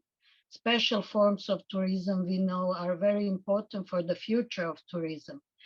But what I would like to stress is education, because many of you said about something about education, about tourism behave badly, which we know, and we think in WTN that we have to discuss about education. We have a separate we are thinking about it to educate everybody in tourism, to educate tourism organizations, tourism network completely, to educate tourists as well, because tourists are traveling to different countries not knowing, as you said before, anything about the culture, anything about the people. And actually they don't behave according to the culture of the destination they are going to. And because of that, it is very important. For example, here in Belgrade, I always teach my students that first of all, they have to see the culture, to read about the culture of the people and the history of the people of the and history of the country they're traveling to. So these are just a few issues I would like to say, and hope that you're coming in September to our conference of World Travel Tourism Network in Bali, and then that we can discuss about it. Thank you very much. Thank you, thank you. And may I also call you Snow White? I think that's how you're going to refer to you. Yes. I know you from those webinars as well. Education, I think, is a big one, and I think you make the point that we need to educate certainly the tourists, and that's a challenge because we're dealing with a mindset and also something called touristhood, which Jafar Jafari referred to way back, so more than 30 years ago, and that is very entrenched now in our culture. We're living in very entitlement culture, so that is actually where the challenge is. But also the tourism industry needs to be educated, including the ones that are actually selling travel and tourism. When I get exposed to travel agents and so forth, and I possibly I want to have discussions about what we discussed today, I get blank faces. And the focus is always, how do we make money out of it? And I think there is a need for education about all of that. So that's just my personal perspective and my experience, because having worked in industry, but also education, academia, and so forth, a big agenda, and I look forward to that particular day when I'm also there in September. Again, anybody else would like to comment? Yes, I see two more hands. Miss Kholoud, please. Yes. Kholoud? Hello, welcome. I'm Kholoud from Jeddah, Saudi Arabia. My voice is clear? Yes, it is. Yeah, that's nice. Yeah, so I totally agree with Miss if I couldn't hear her name, the one was speaking right before me, that we should really educate everybody who will visit everywhere about like, it's not studying the culture where they're visiting, but just have headlines about it, you know? What's good to do, what's not good. That's the first thing. And the second thing, I agree with Mr.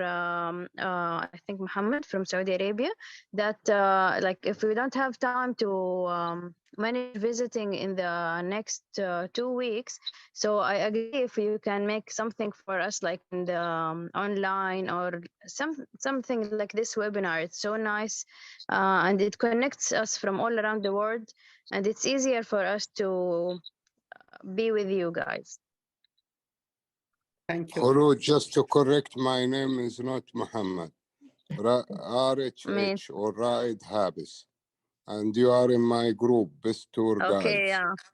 Thank you. Yeah, I know Good you. to I see know you. you, Mr. Habis. Yeah. Yeah, nice Mr. to meet Rad you. Habis. So I really agree with him that we really need these webinars to connect between the world. And really, Bali is a very nice destination. I visited twice, once in 2010 and once in 2015. So I saw a very nice improvement between these years, and I'm really sure that if I visit for the third time, I will see much more and nicer improvements. Thank you so much, everyone. Nice to meet you. Thank you. I see one more hand, Sant Emmanuel Maurice, el favor. Yes. Good afternoon, everybody from here. I live in Bali. My name is Emmanuel Morrissey. Appreciate everybody. Can you all hear me? Yes. Yes. I appreciate everybody. I appreciate you, Ms. Bridget, for the opportunity given to me. I'm from Africa. I live here in Bali. So we've been talking about tourism and all of that, which is a very, very important thing to discuss. And so many points have been said, which I appreciate everybody that made a very beautiful contribution and input about tourism. We know that tourism brings development and all of that to the society at large. So I think my input, I think the government of Bali should look into some things. They should take some things into cognizance, which I'll be talking about the safety of the tourists. So that anybody that is coming into a particular place, their safety should be ensured. I don't know if you understand what I'm saying. Like where some of the places you visit here in Bali, the roads are so bad. So I don't know if the government can come in to take some actions about the road to some of these places of attraction.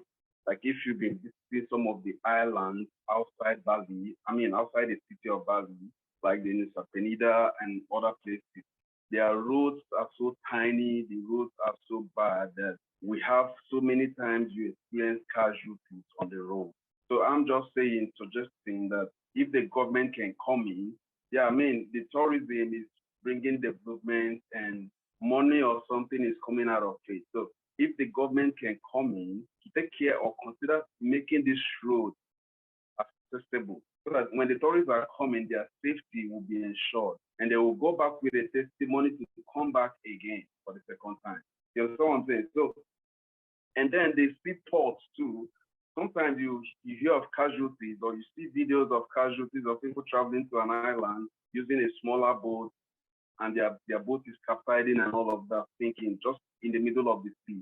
There are so many casualties like that. So I'm just suggesting, there are people who should check the wave when the wave or the tide is very high, and then they don't have to go through the sea. So if the wave is so high, they can stay back, because I know they use little boats to cross the sea to another island, so which is causing so many casualties. So if the government, I'm just suggesting, if the government can make provisions for a bigger ship, or they should consider when the wave is very okay for people to go through the sea, wherever they are going to, so that we can ensure the safety of tourism or tourists that are coming into Bali. We have to ensure their safety 100%. So that when they go back, they will tell others that Bali is a nice place, which we all know. I live in Bali. Bali is a very nice place. But we have to consider the safety of the tourists that are coming in. And somebody said something that you don't have to limit people that are coming in. That's a very good point. Anybody that wants to come into Bali should come, as long as they are eligible to come in. They have all the documents, all the requirements, and all of that to come in from immigration. As long as they are very clear, they should come in. And then the codes of conduct should be undertaken at the point of entry, where whoever is coming in there are things we should let this person understand that, okay, these are the things you should know about where you're coming to, which is Bali, you're visiting the Bali, the culture, and all of that. So these things should be taken into cognizance. Just like I said, safety is very, very important. Not just coming in and you're going back wounded. So many casualties. Some people are losing their lives in the sea and stuff like that. So I think safety, if we are considering peace in the land, I think we should consider safety as well. And there Okay, thank you so much. I'm sorry, I have to stop you if you don't mind. So, yes, okay. Because we are really running out of the time. Thank you so much. The next, maybe Miss Wendy Yang, please. And maybe the last one, yeah. Om Swastiastu. This is Wendy. I'm talking now from Taipei, Taiwan. I would like to inform all of you that SCO International Asia, we are having the annual Congress right now in Bali, and then holding in the Melusaka in Nusa Dua. And we have the leaders from the global tourism industry. I would like to comment to today's is a compliment to all of your performance, especially our, I was a moderator, Birgit, very good. And all these speakers, we have really focused on the problem and also to the future.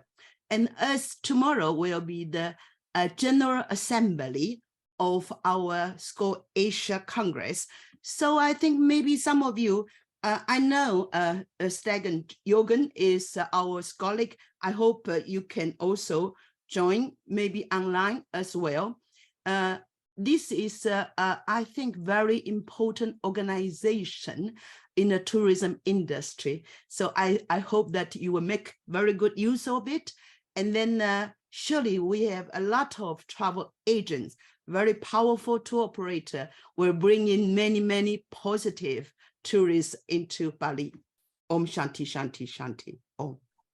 Thank you. Thank you, Wendy. SCOL, International Organization of Friendship, I believe. Yes. Thank you very much. Thank you. All right. I just want to add, just thank our colleagues from Singapore Tourism Board that are here, and the Dubai Tourism Department, also from the Ministry of Tourism, that are here. Thank you so much, and the colleagues here. Thank you. Yes, Bridget, please.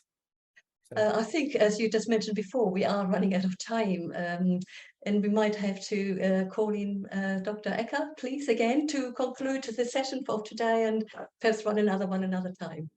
Over to you, Ecker. Thank you, Dr. Bridget, as a moderator for this symposium on 2nd of June.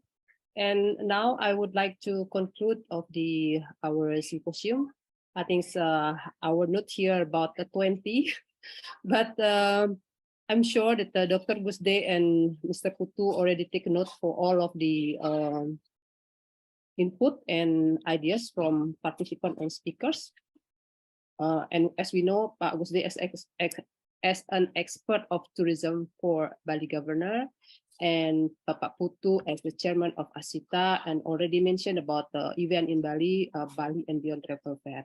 And I just mentioned the keyword of our symposium today, Bali as a tourist destination, on our development concern on Bali as a brand of Bali tourism. Bali as a brand, the name of Bali. And then in every development of Bali is a culture base.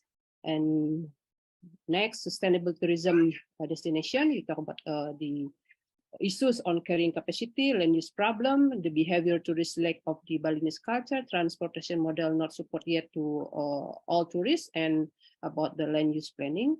And then next, improve type of tourism activities and attraction as alternative tourism for Bali, culinary tourism, regenerative tourism, quantum tourism, wellness tourism, green tourism.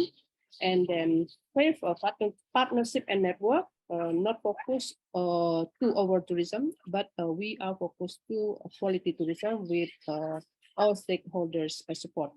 And 6, we take note for law enforcement to maintain Bali as a favorite destination and peace destination, minimize bad tourist behavior.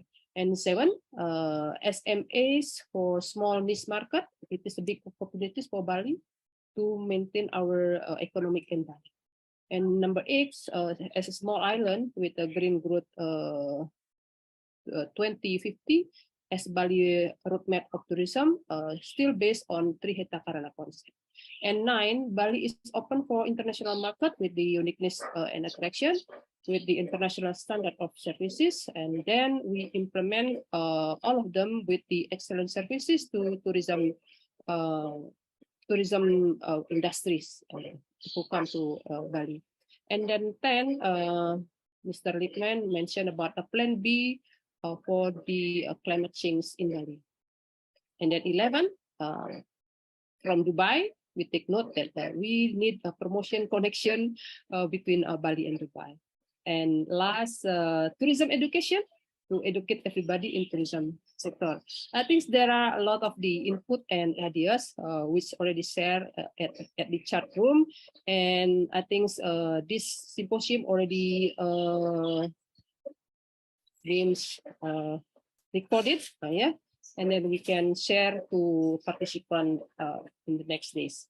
I think thank you for sharing. Is there any question or from Reza maybe or Bridget before I close the webinar?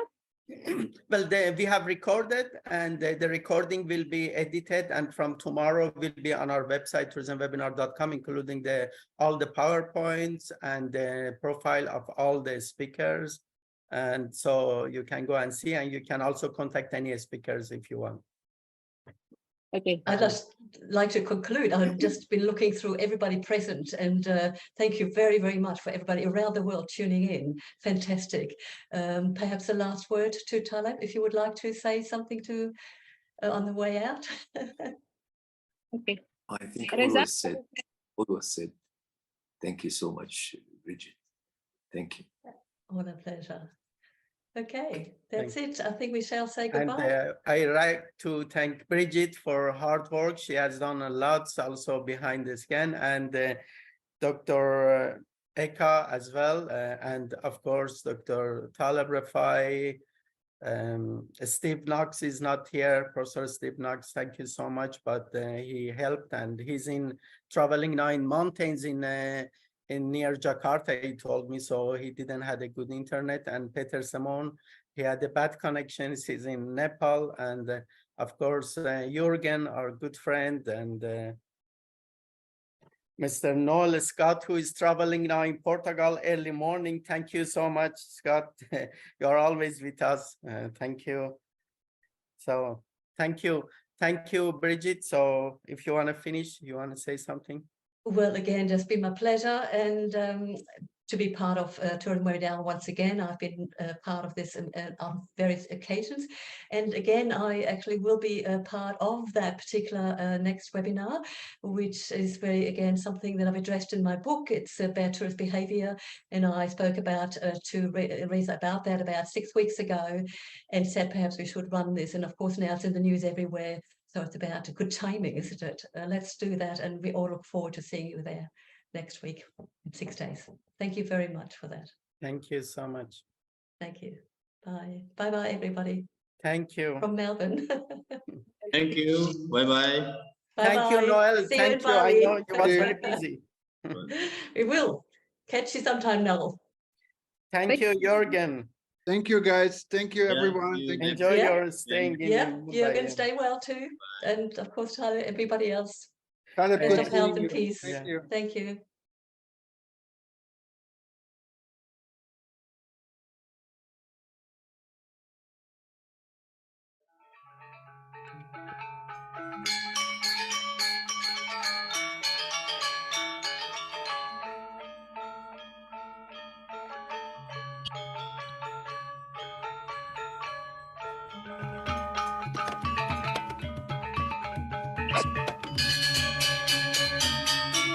Wow.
Let's give a big round of applause for the special performance of Sekar Jagat Dance. Thank you very much. Om Swastiastu. Assalamualaikum warahmatullahi wabarakatuh. Shalom, Namo Buddhaya. Salam sejahtera untuk kita semua. Salam kebajikan. May peace be upon us all. A very good afternoon, ladies and gentlemen. Welcome to our event, the official pre-launch of WTN Summit Time 2023. Let's give a big round of applause for our event today. Thank you very much. My name is Agung Mia. It is such an honor for me to be the master of ceremony for this event and to welcome all of you today. The theme for today's event is the Tourism World Updates, SME Matters 2023, organized in hybrid format, consisting of welcoming speeches, the official pre-launch ceremony, and talk show. Ladies and gentlemen, because this is a hybrid format of the event, so we have online participants. Therefore, we would like to greet those participants who are joining us virtually. Hello, greetings from Bali. Please give a big round of applause for all participants who are joining us virtually. Thank you very much for joining us. Bapak Ibu yang kami hormati, para tamu undangan, kami ingin mengucapkan selamat datang kepada seluruh undangan yang telah berkenan hadir hari ini. Allow us to extend our warmest welcome to our honorable guests. Selamat siang dan selamat datang kepada yang terhormat Minister of Tourism and Creative Economy of Indonesia, Dr. Haji Sandiaga Salahuddin Uno, BBA, MBA, who will join us shortly. Let's give a big round of applause as well. The Minister will join us later shortly. We would like to welcome Deputy Minister of Digital Economy and Creative Product, Ministry of Tourism and Creative Economy of Indonesia, Bapak Muhammad Neil L. Himam, MSc. Selamat siang, selamat datang Bapak. Joining us virtually, Vice Governor of Bali, Bapak Cokorda Oka Arta Ardana Sukawati. Selamat siang, terima kasih sudah bergabung secara virtual. Also joining us virtually, ladies and gentlemen, Chairman of WTN Global, Mr. Jürgen Steinmetz. We have Deputy Chairman of WTN Texas, USA, Dr. Peter Tarlow, who is also joining us virtually. Chairwoman of WTN Indonesia Chapter, Ibu Mudi Astuti. Selamat siang, Ibu. Selamat siang dan selamat datang kami ucapkan kepada Executive Director Central Bank of Indonesia in Bali, Bapak Trisno Nugroho. Selamat siang, Bapak. Chairman of Bali Tourism Board BTB GP Bali, Bapak Ida Bagus Agung Parta Atnyana. Selamat siang, Bapak. President Director of Indonesia Healthcare Corporation, Dr. Gigi Miradia Wahyuni Mars. Selamat siang, selamat datang. CEO Bali Convention Exhibition Bureau, Bapak Levi Lantu, who is joining us virtually. From Santrian Group, Bapak Ida Bagus Ngurah Agung Kumbayana. Also, we would like to welcome our moderator, Ibu Yoke Darmawan, DNA Consultancy. Selamat siang, Ibu Yoke. We would like to welcome all online participants from WTN Global. And please be informed that our event today will be divided into two sessions, ladies and gentlemen. The first one is the opening ceremony, and the second part is the sharing and talk show session. Ladies and gentlemen, the official pre-launch of the WTN Summit Time 2023 with the theme of the Tourism World Updates SME Matters 2023 is a collaboration of the World Tourism Network, the Ministry of the Tourism and Creative Economy of Indonesia, the Central Bank of Indonesia in Bali, Bali Tourism Board, ASEAN Indonesia 2023, and Wonderful Indonesia. Bapak Ibu yang kami hormati, kita lanjutkan ke acara berikutnya, yaitu laporan persiapan pelaksanaan acara WTN Time 2023. We will proceed to the next agenda, welcoming speech, delivered by the chairwoman of WTN Indonesia chapter. Ladies and gentlemen, join me in welcoming Ibu Mudi Astuti.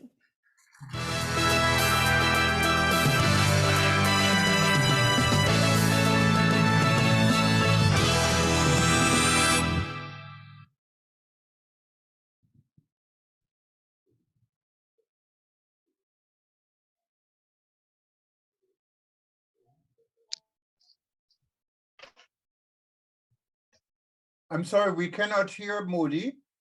There's no sound. Oh, okay.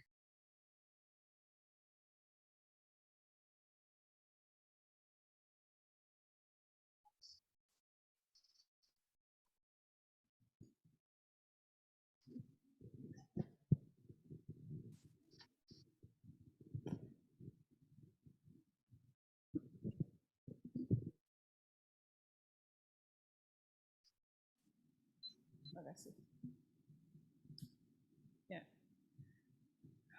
Good afternoon, our distinguished guests, and good day to every one of you, WTN leaders, members network connecting online, wherever you are. And first and foremost, I would like to welcome and thank to our strategic partners, the Ministry of Tourism and Economy Creative Republik Indonesia, our Minister, His Excellency Bapak Sandiaga Salahuddin Uno, our gracious hosts in Bali, the Bali Tourism Board, leaders and members chaired by Bapak Gus Agung, and the Central Bank of Indonesia in Bali, chaired by Bapak Sutrisno Nugroho, the Bali Tourism Convention Bureau, chaired by Bapak Levi Lantu, who are connecting online from Perth, Dr. Mira Wahyuni, President Director of Indonesia Healthcare Corporation, Deputy Minister of Digital Economy and Creative Product, Mr. Muhammad Neil. Please give them an applause. All the stakeholders in tourism and economy, creative, media, and other related industry, and of course, last but not least, our main supporters of our event, WTN Board, and the facilitator of Global Think Tank Group discussion, which is chaired by Mr. Jurgen Steinmetz, Dr. Peter Taulo, as the president of WTN Global, Hon Alan Sen-Enji, the VP World Tourism Network, Professor Jeffrey Lippman is a former head of IATA, former CEO of WTTC, former Deputy Secretary General of UNWTO. We are connecting online with us today.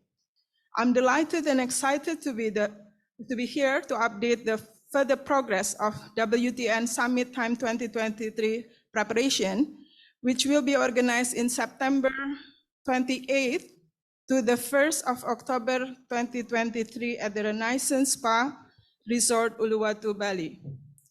We're delighted to report that on last November, we organized our press conference, the first press conference in the Renaissance Resort and Spa Uluwatu, Bali. There we were presenting that this event is going to be organized in February 2023. However, WTN and our partners has to make a very tough decision, but it turns out to be the best decision. We have made that we have to reschedule the event to September 28th to the 1st of October because it gives us more time and opportunity together with 129 country members of VTN to join and give better opportunity to Indonesia tourism, to prepare the strategic event. We all know that after COVID-19 pandemic, every country are aggressively organizing an international travel tourism event to recover from crisis. So we're happy that the timing we're scheduling is the best time and to position our event among those international travel and tourism events. With the schedule in 28th of September to the 1st of October, we have 6 months to go to prepare ourselves and to maximize this event to be the most productive one.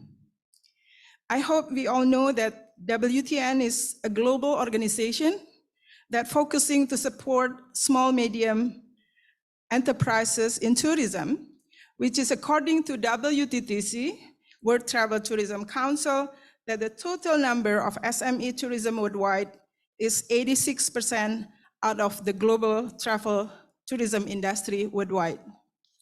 So WTN is an organization to be the voice of SMEs and to support and facilitate the think tank of travel and tourism from around 129 country members to join under focus group discussion to come with breakthrough and fresh idea to overcome any challenges faced by SME, as well as becoming a platform for promoting SMEs of tourism worldwide. During this event, we're preparing to organize 3 big functions. One is the FAM Tour to Indonesia. It's going to be a top 10 worldwide tourism, international tourism destination of Indonesia.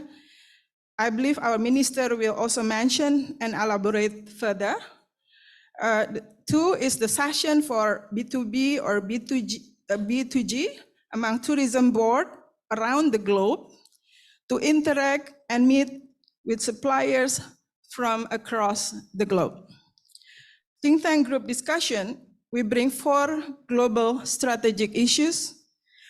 One is a discussion on key issue for SMEs into this WTN Summit Time 23, discussing time resilience and investment with the Hot Minister of Tourism, Edmund Barley, and the former UN Secretary General, Dr. Talib Rifai, the famous one.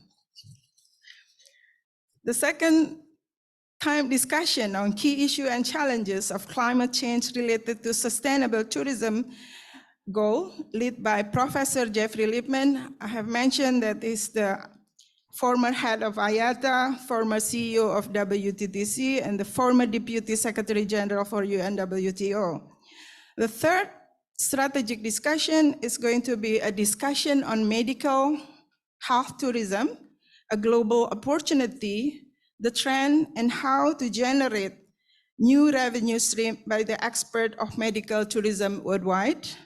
From Indonesia, it would be represented by the Indonesia Medical Tourism Association, led by Dr. Taufik Jamaan. I believe he's also connecting online. And the Bali International Hospital, chaired by Dr. Mira Diahwahyuni. The fourth strategic discussion topic will be a cultural tourism regions and actions of culture by the head of local region worldwide. A global exchange of the important role SME in the travel and tourism business structure, the leads on elevating effort by capturing market together within a destination, a collaborated promotional effort with key global airlines will also be discussed and developed further. With this combination of strategic actions among WN country members worldwide during WTN Summit Time 23 event, it would certainly give an impact to the global travel tourism world to elevate to the next level. However, this goal would only be successful with your participation and contribution, and I'm excited and hope we are all excited to work together and make this successful.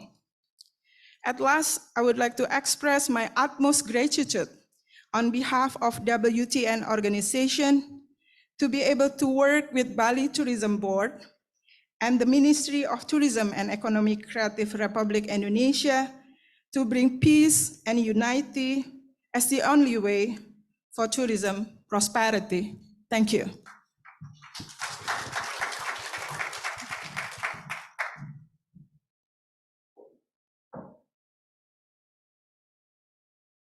Thank you very much, Ibu Mudi Astuti. Ladies and gentlemen, we will now continue to the next agenda, keynote speech by Chairman of WTN Global, Mr. Jürgen Steinmetz, and Deputy Chairman of WTN Texas, USA, Dr. Peter Tarlow. We are now connected with Jürgen and Dr. Peter. Aloha, I can say here. Jürgen. Yes, Hi. aloha. Hello. Yes, can you hear me? Yes. Perfect. Okay. Aloha, I can. Not yet, actually. We're still adjusting your volume. Okay, adjust my volume. That's always good. Yeah. Better keep me Yeah. quiet. Now we can hear you clearly, Jürgen.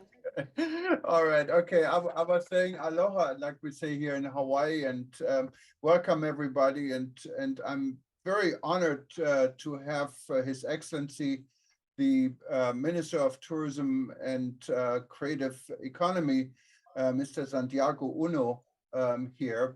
First time I talked to you, Your Excellency, you were in the car doing COVID highlights, working very hard, and I had a good feeling that we're going to meet again, and I cannot really wait until I can personally see Bali again. I've been there many times in many years ago.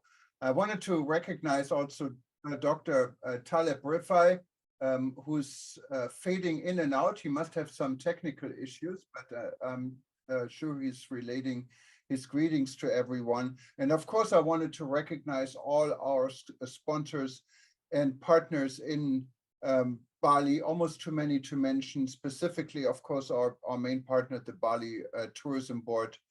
I wanted to thank everyone in Bali and in Jakarta for your hard work. We have been in touch almost on a daily basis. And now the work really starts because we're going to be busy between now and September. A lot of very positive things are happening. The Honorable Minister Edmund Bartlett from Jamaica, who's the man behind the Tourism Resilience Day, what was just announced by the United Nations General Assembly in New York, will be joining us in Bali with his team of tourism resilience and investments. So that came in as one of the 4 pillars we have, and Moody explained it already, so I don't really want to repeat it, but it's going to be one of our important pillars. I also wanted to recognize Professor Jeffrey Lipman, who's actually here, and maybe we give him the opportunity to say just a greeting, because his session will be phenomenal. He really has a lot of plans, and there will be some big announcements in front of head of states, he told me yesterday, upcoming in Bali, and we are really looking forward to this. When the World Tourism Network started back in 2020 in March during a canceled ITB in Berlin, we did not know where we're really going. We really didn't really want to start an organization. We just wanted to have a discussion about COVID and started our rebuilding.travel discussion. And looking around in our audience, I see so many people I didn't know at the time, and we all became friends and have been on our now almost 200 different Zoom sessions and discussions over the years. And our club of friendship has been growing. We now have members in 129 countries, and we're proud to be part of the global relaunch of travel and tourism. I don't want to speak too long. It's there's going to be a very packed program here, and I just wanted to maybe give the opportunity to Jeffrey, just take 1 minute and say hello and just tell us real quick what your session will be about. Jeffrey's joining us from Brussels. Hello, everybody. Can you hear me now? Oh, there's Dr. Taleb Rifai. So we're going to go to you. So let's Taleb Rifai give one short greeting. Welcome on board. You're joining us from Amman, Jordan. Thank you so much. I didn't want to interrupt Professor Jeffrey Lippman. He's a good friend. He's doing a great job. I want to also congratulate you, Jürgen, and Peter for the great work of WTN. I think this is an important, very important session, especially it comes from Indonesia. Indonesia is a wonderful country. I've been there many times, and I like it very much. The people there are wonderful people. When you visit a place, it's the people that matter, not the mountains or the rivers or the beaches, because you can find those anywhere in the world, but you can only find the people with specific culture in specific places. That's what I wanted to say. Thank you so much, everybody, for being with us this morning. I apologize. I could not unmute myself, but then now I've changed to my iPad. It's working better. Thank you so much. Thank you, Jürgen. And Taleb, thank you very much. And I recognize your office. I visited you in your beautiful home in Amman just about 2 months ago. And thank you. You have it's almost like a museum. I mean, you're really lucky. Thank you so much. Jeffrey, you're joining us from your car. Just 1 minute. We're running a little bit over time already. Jeffrey. Hi, Thomas. Good morning to you. Yeah, I'm afraid I'm doing what everybody in our industry does. I'm being a tourist today. I just wanted to congratulate you and Moody and the beautiful island of Bali for having the foresight to organize this event. You've kindly asked me to chair the day dealing with the climate issue, and I can say now the focus of this is going to be that the IPCC has said that we're supposed to peak emissions. Jeffrey, I'm so sorry when I interrupt you. We have the minister now here, and I wanted to give the floor to the minister. Maybe at the end of the event, you can tell us a little bit more. But yeah, I give the floor back. Thank you very much. I give the floor back to Mia. It's all yours.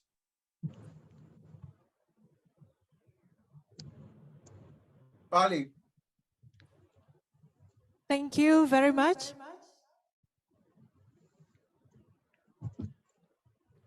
Go ahead. Yeah, thank you, Jürgen.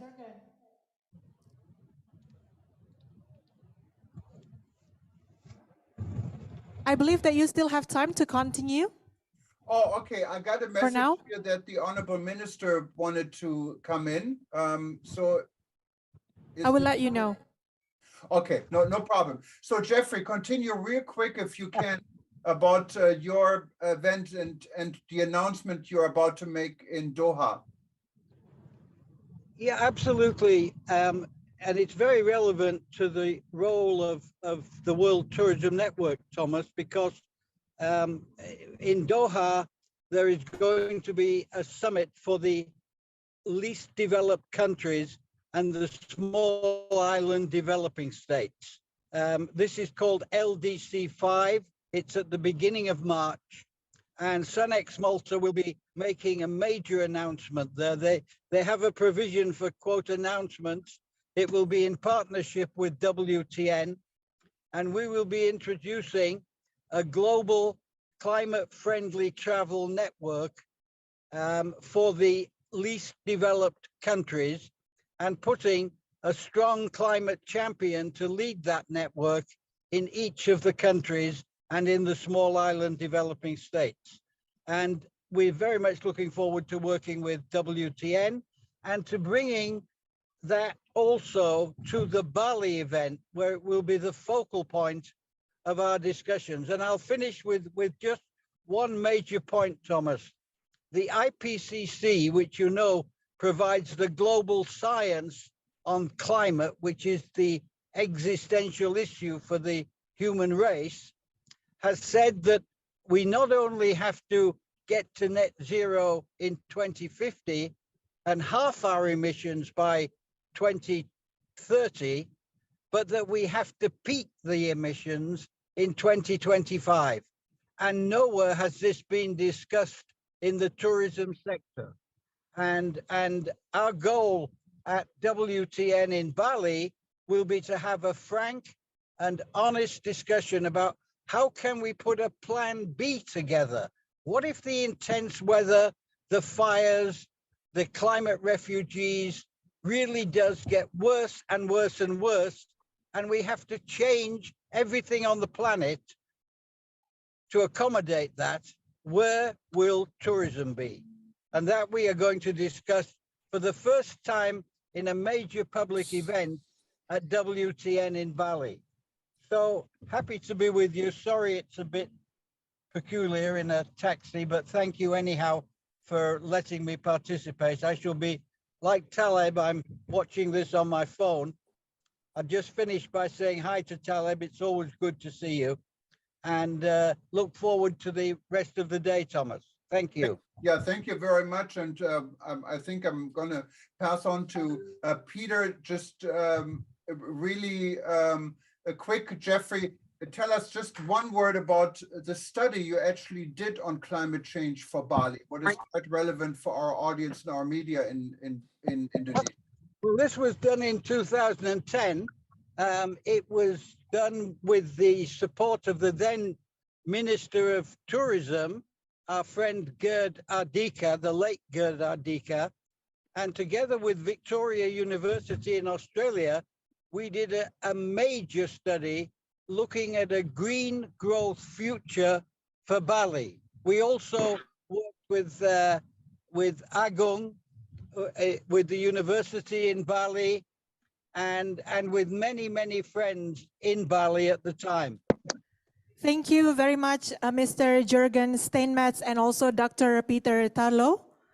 Hadirin yang berbahagia, berikutnya we will now proceed to the next agenda, opening speech by the Minister of Tourism and Creative Economy of Indonesia. May I invite Dr. Haji Sandiaga Salahuddin Uno, BBA, MBA.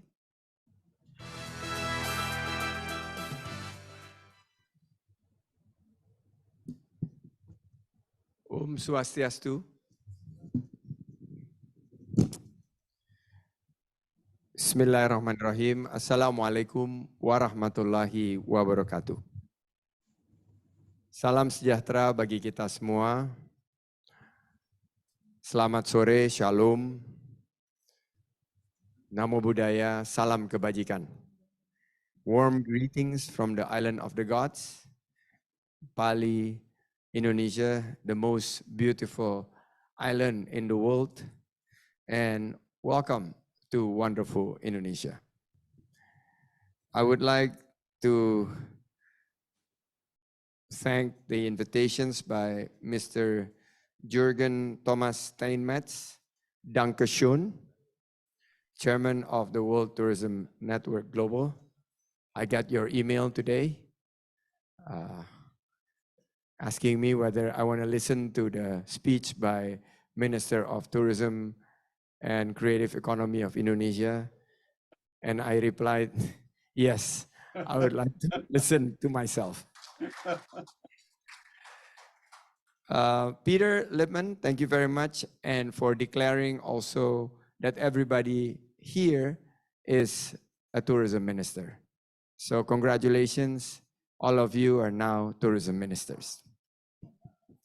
Ibu Mudi Asuti, Chairwoman of World Tourism Network Indonesia Chapter. Bapak Ida Bagus Agung Parta Adnyana, Chairman of Bali Tourism Board, the most handsome and most eligible chairman ever.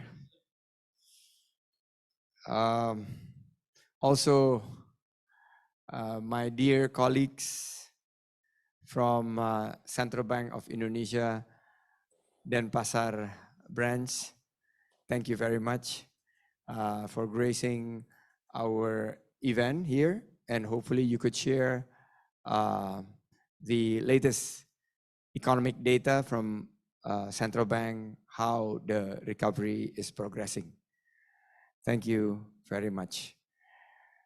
Pak Neil, Deputy for Digital Economy and Creative Products. Ibu Yung, Director for MICE. Also, I saw Bu Desi Ruhati, Director of National and International Event, and Ibu Yoke, who's always cheering every moment that we have. Please give a big hand to Ibu Yoke. WTN chapters all around the world, distinguished panelists, guests, and media, ladies and gentlemen, I'm sorry I cannot say hi to one by one. I'm actually not feeling very well. I got the second booster, which is my fourth vaccine injections yesterday. And being thinking that I'm strong, I continue to schedule traveling and meetings, and I got knocked out this morning. But I told my wife said, I think you should stay in Jakarta. But I cannot let you down, especially with Ibu Mira Dia, who's here. So even though I'm a little bit, or no, not a little bit, but very much under the weather, I come here and hopefully our sessions will be a fruitful sessions for everybody. I would like to express highest appreciations to World Tourism Network Global and Indonesian Chapter. Network in Bahasa is called silaturahim.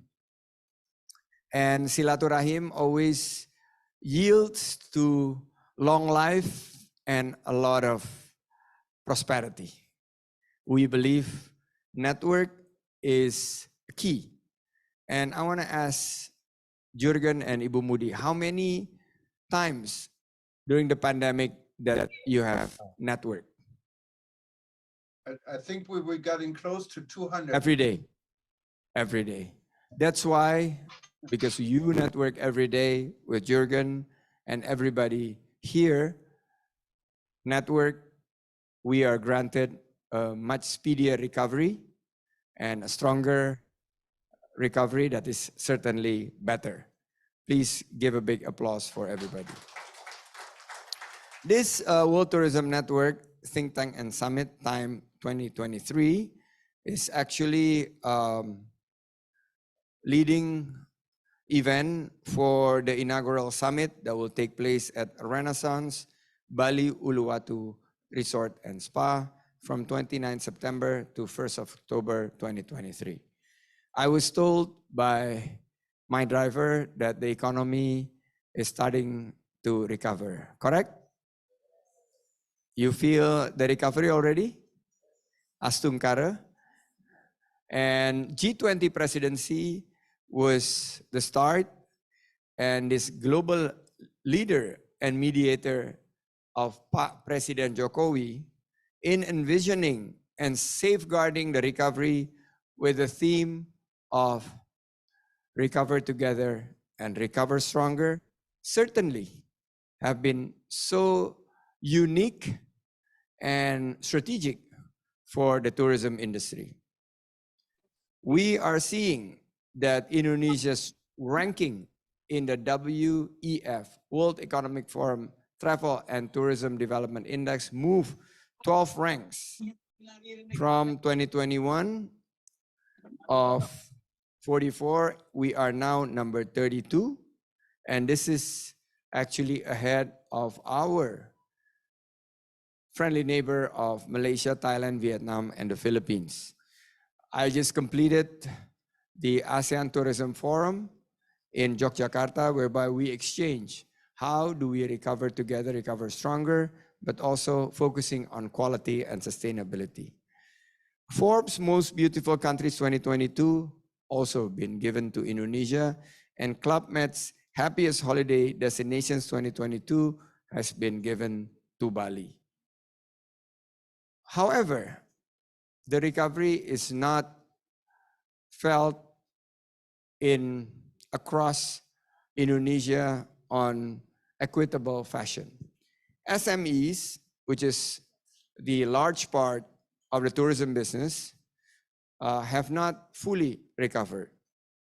And business, whether it is inbound, some are outbound, are feeling that we need to move quicker. So we are pushing innovations, adaptations, and collaborations toward a more resilient and sustainable tourism. How SMEs can build business networks. How WTN can share experience to collaborate with not only the big players, but also involving the SMEs. The growth of the SMEs have to be continued to be pushed in exploring the new trends of niche tourism. Something like wellness tourism. I see Ibu Mira is focusing on wellness, medical tourism in Sanur, which is Gus Agung Kingdom in Sanur. But we are seeing that small cultural regional tourism is also focusing on wellness and feeling good tourism. Indonesia is the second biggest wellness tourism destinations market in the region, with 1.3 million direct employment. The other thing that I want to mention is tourism village. I have been to more than 150 tourism village, and this year we're even increasing our program to touch more than 4,400 tourism village across Indonesia. And we just closed a session whereby we take the legacy of Bapak Ardika.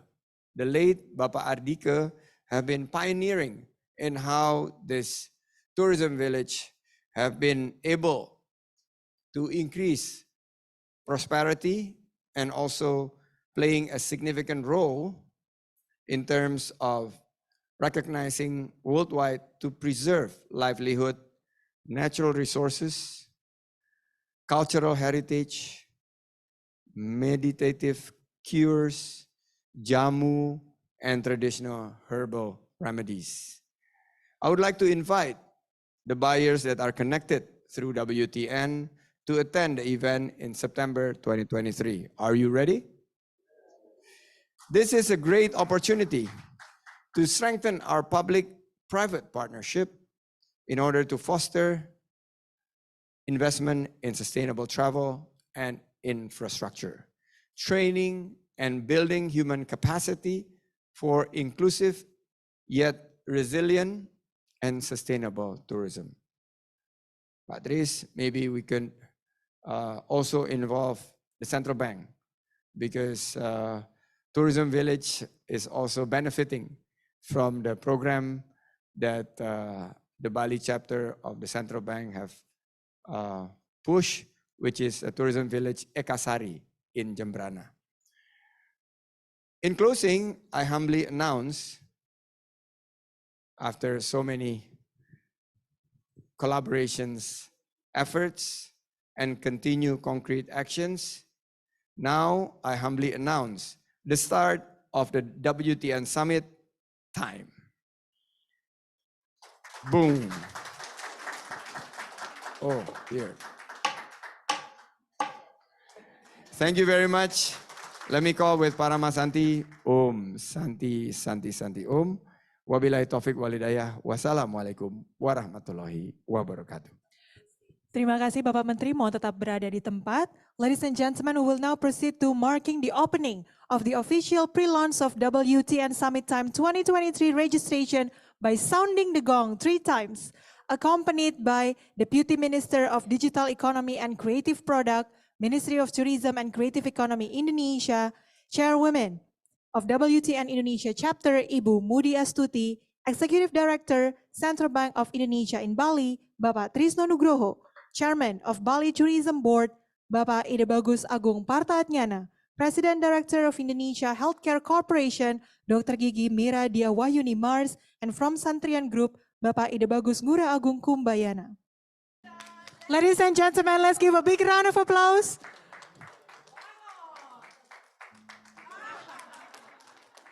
Thank you very much. We will now move to the next part, which is official pre-launch of the website WTNBali2023.org.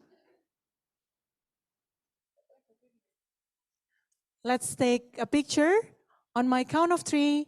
1, 2, 3. Oh, freestyle Bapak, gaya bebas. Once again, 1, 2, 3. Thank you very much. Mohon tetap berada di tempat, kita masih akan melanjutkan. Next part, official pre-launch of the website WTNBali2023.org. To demonstrate the registration site, we would like to invite the minister to register.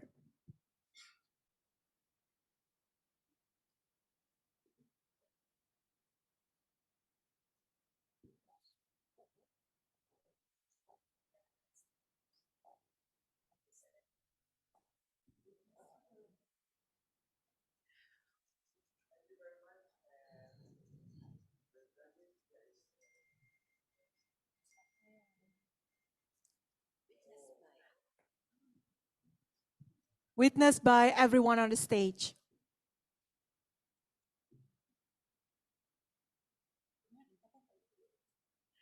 The minister will sign in.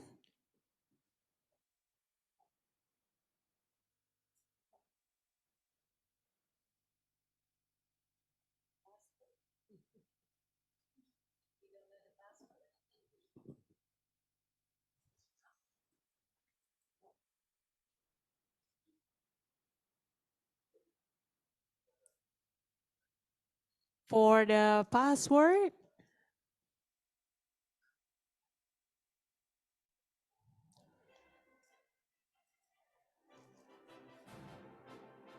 okay, ladies and gentlemen.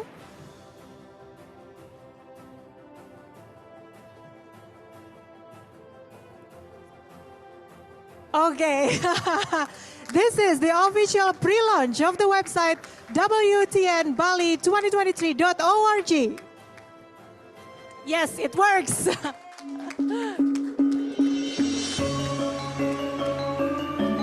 Register to the conference.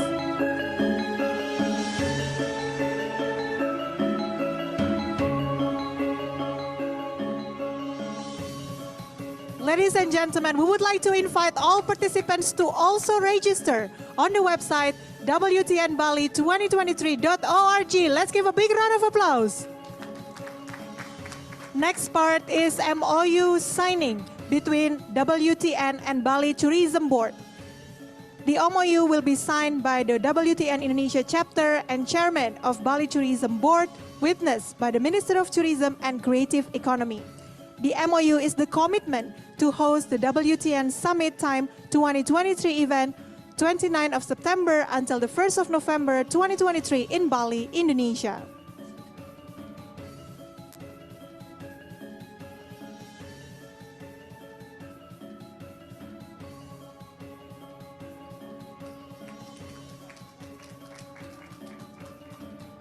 Thank you very much once again to the Minister. Terima kasih Bapak Menteri dan Bapak Ibu yang juga sudah hadir. Kita berikan tepuk tangan yang meriah Bapak Ibu.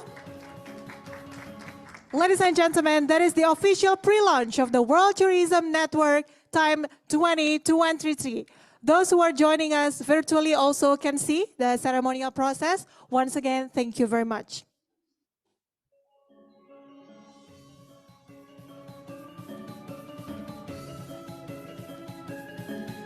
Terima kasih Bapak Ibu, Bapak Menteri, kami persilakan untuk bisa turun. Thank you very much to all our honorable invitees, and we would like to extend our appreciation to Bapak Menteri Minister Sandiaga Uno for attending this event. Sekali lagi kita berikan tepuk tangan yang meriah. Bapak Menteri, terima kasih sudah berkenan hadir di tengah-tengah kita. Terima kasih banyak. I have the pleasure to discuss and have a sharing session and give opportunity for everyone with different background, with different disciplinary from the tourism to share and chat about what is about tourism from Bali and from Indonesia in a whole. I would like to call our first speaker, Mr. Muhammad Nail El Himam. He's the Deputy Minister of Digital Economy and Creative Product, Ministry of Tourism and Creative Economy, Republic Indonesia. Let's give a big applause. I'm going to call you Pak Nail. Yes, Pak Nail is good. Nail is good.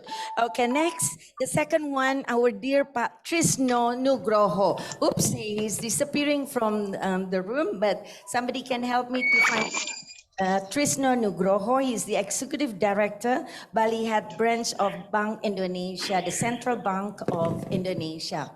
Mr. Trisno has been helping us in data and information in regards to the progress, the market, the potential, the investment to Indonesia. I'm going to speak in English and in Bahasa just to share a few ideas and thoughts. Speaker number 3, Ida Bagus Agung Parta Atyana. He is the chairman of Bali Tourism Board. Bali Tourism Board is joining us in a moment.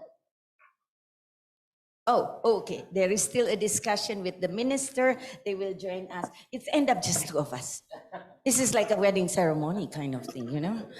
That's okay, Pa, because I have another beautiful lady gonna joining us. Let's give a big applause to Dr. Mira Diah Wahyuni Mas. She's the President Director of Indonesia Healthcare Corporation, Pertamina Bina Medica. She looked like a young lady, but she's taking care of 70 hospital, Pa. 70 hospital, no kidding. She is in the most important positioning when we talk about medical tourism now. Okay, just 3 of us. Yes, this is like a small chat. I'm going to explain a little bit about. Give me a moment about you, Pak Nail.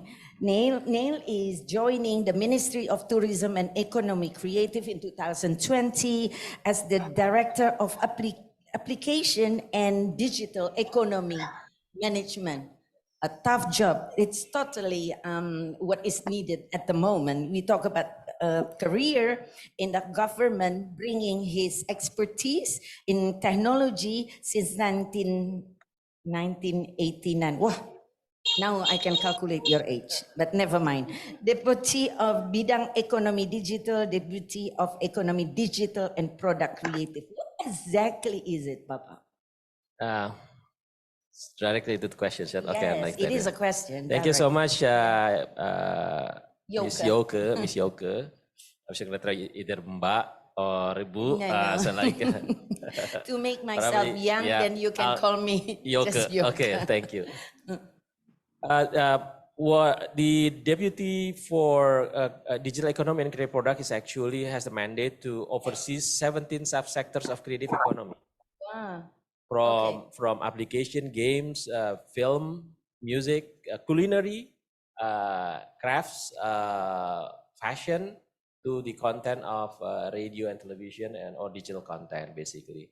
So, and most of them are now, the product can be digital, right? That's why there is digital economy, that we need to also transform these 17 subsectors into, including the tourism, into the digital platform. Digital So that's platform. my So role. is it because among us there's a lot of small and medium enterprises Exactly. in tourism? In our understanding, small and medium operators are considered to be non-wholesalers, the big giant, because WTN Global has been the voice for small and medium enterprises. How digital supporting small and medium operators? Okay, I have to go back one step. Yes. Just to make a relation what Pak Minister have to say, that we need to work with the bigger, like the bigger e-commerce platform. But I think in that sense as well, there is this smaller platform that cater for the smaller SMEs, right? That, and I believe that also can be similar to the tourism operators, players as well. So, for example, a lot of during the pandemic, a lot of tourist operator, the smaller one, they created packages tour, and including what Pak Menteri said before with the tourism village, where we have some now we have around 3,000 that already in the network. And 200 something that has been visited by the minister, and they can also sell packages work together with some of the digital platform. For example, like Mr. Aladdin in Indonesia, right? Or the bigger one with Traveloka, for example, they also can help sell the packages. And I think that's the way we should do it. And I think with the medical tourism, wellness, and so on, it can be, if there is a package, like for this outdoor tourism, more to the environment, then will likely the smaller in size would be better if you can do it. Oh, wonderful! And through digital as well. I'm going to come back to you in regards to small medium business through digital and how it's connect to medical tourism, health tourism, and wellness. But before I ask Dr. Mira to join, I would like to say hello to our dear friend online, Levi Lantu. Can I get Levi Lantu tag? Yes, that's him. Hello. Hi. Hello. Levi Lantu is the CEO of Bali Convention Exhibition Bureau, and he's a passionate executive, and then now talking based from Perth. So really, our world is getting smaller. It's like borderless. So 30 years in the business and having a multiple directorship, and I think he brings, when we still talk about small and medium, but Levi background is about a giant business like Starwood Group, Louis Vuitton, luxury product, including Garuda, Australia, Smiling Tours, and all that. So Levi, so nice for you to joining me there. Yes, all clear? Nice you to look meet great. everyone. All right. Thank you. Levi, I can't hear your voice, but I'm going to go to Dr. Mira first and going back to you. All right. All right. And then let me introduce Dr. Mira. Dr. Mira look very young, man. Yeah, for that position, you know. Yes.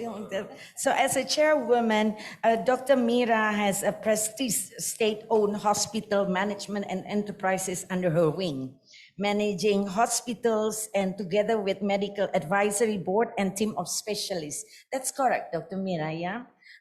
Bringing 20 years or more of your experiences in management, in community, strengthened also in, of course, in your competencies in hospital management, the integration, service, and develop international partnership. Currently, Dr. Mira is in close relation partnership with the very important partner, which is Mayo Clinic, right? Located at Spatial Economic Zone in Sanur. Wow, this is something new for our audience in globally to know that the new update about Bali. We are heading to medical tourism. We are heading to a new business of how medical, health tourism, and wellness, as the minister said, become very important. Hello, Dr. Mira. Hello.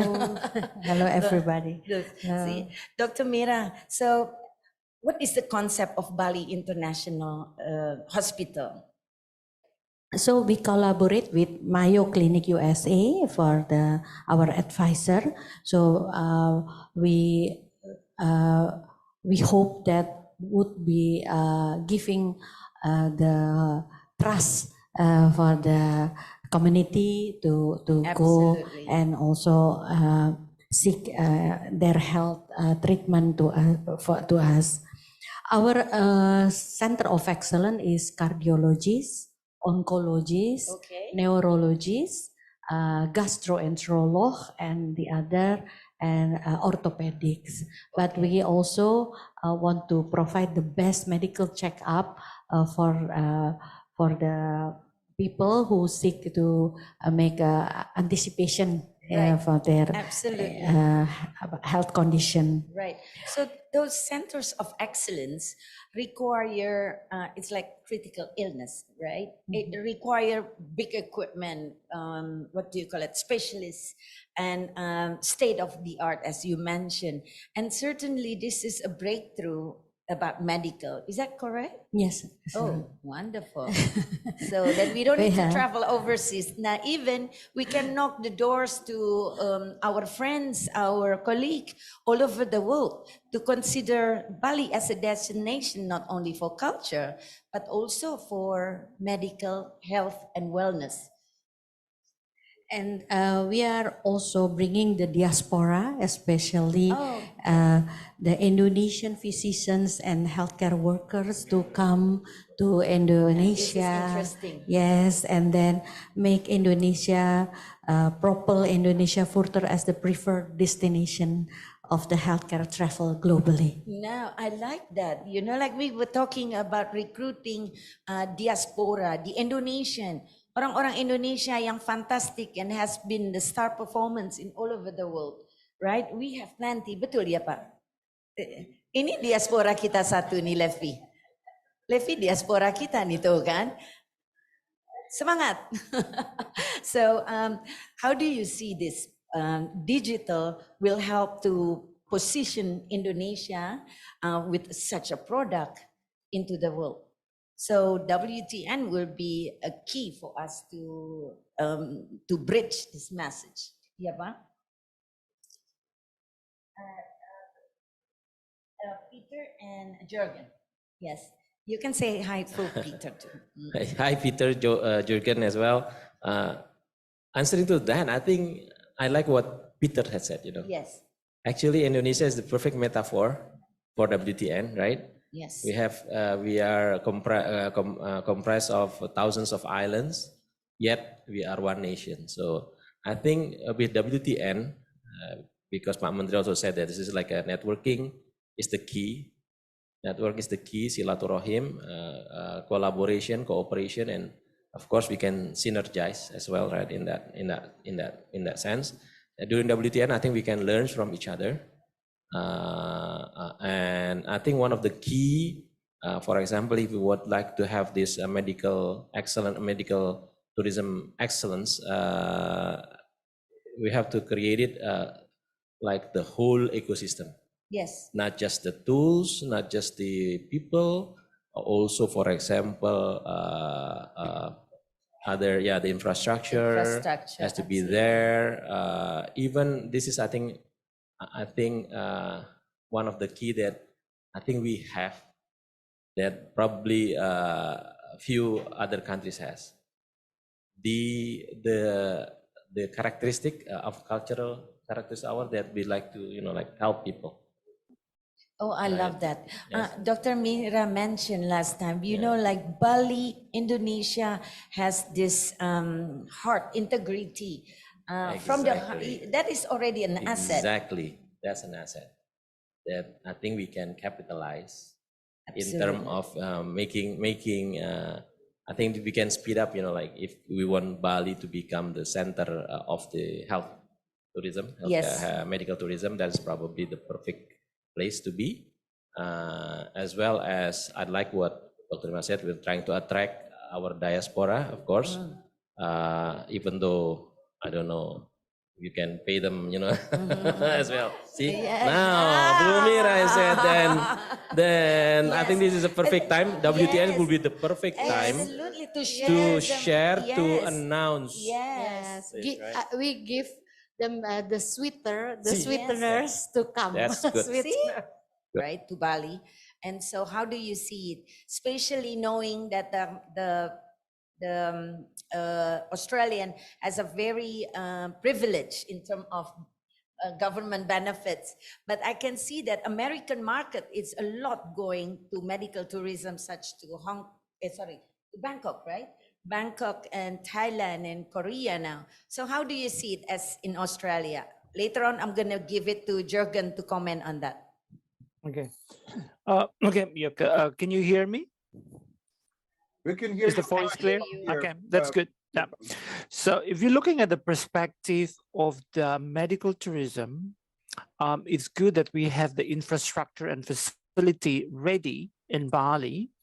But the challenge and opportunity for Indonesian, in this case, Indonesian government, Indonesian business practices like Dr. Mira with the Bali International Hospital, we have to work very close with the insurance company, because the opportunity is like, we're talking about Australian market, they love Bali. For Australian, go to Bali, they can go 5 times a year, 10 times a year, it doesn't matter. As long as Jetstar launching Red A deal package, which is $100 to fly from Australia, the whole planes will be full. And it, you know, for Australian, if they can rest assured, can use their insurance card or Medibank private card to have any treatment in Bali, it will be heaven. So they're not only coming for a tourist, for the tourists as a tourist, but they also can come to do a general checkup. You know, in Australia here, everybody that have Medicare card plus the private medical card, they can go and do checkup at every hospital at their own preference. So if Bali can be included in this, you know, they have couples big insurance that can cover it, of course it's going to be a good place to go. And from Australia, only 3.5 hours, you end up on paradise. You know, Yeah. it's better to do that In a good in meaning, Bali. end up in paradise in a good way. Correct, correct. And it is, and it's not only that, you know, the big market for Australia here, I'm telling you the truth and opportunity here is like the growth of senior age, the elder is growing very fast.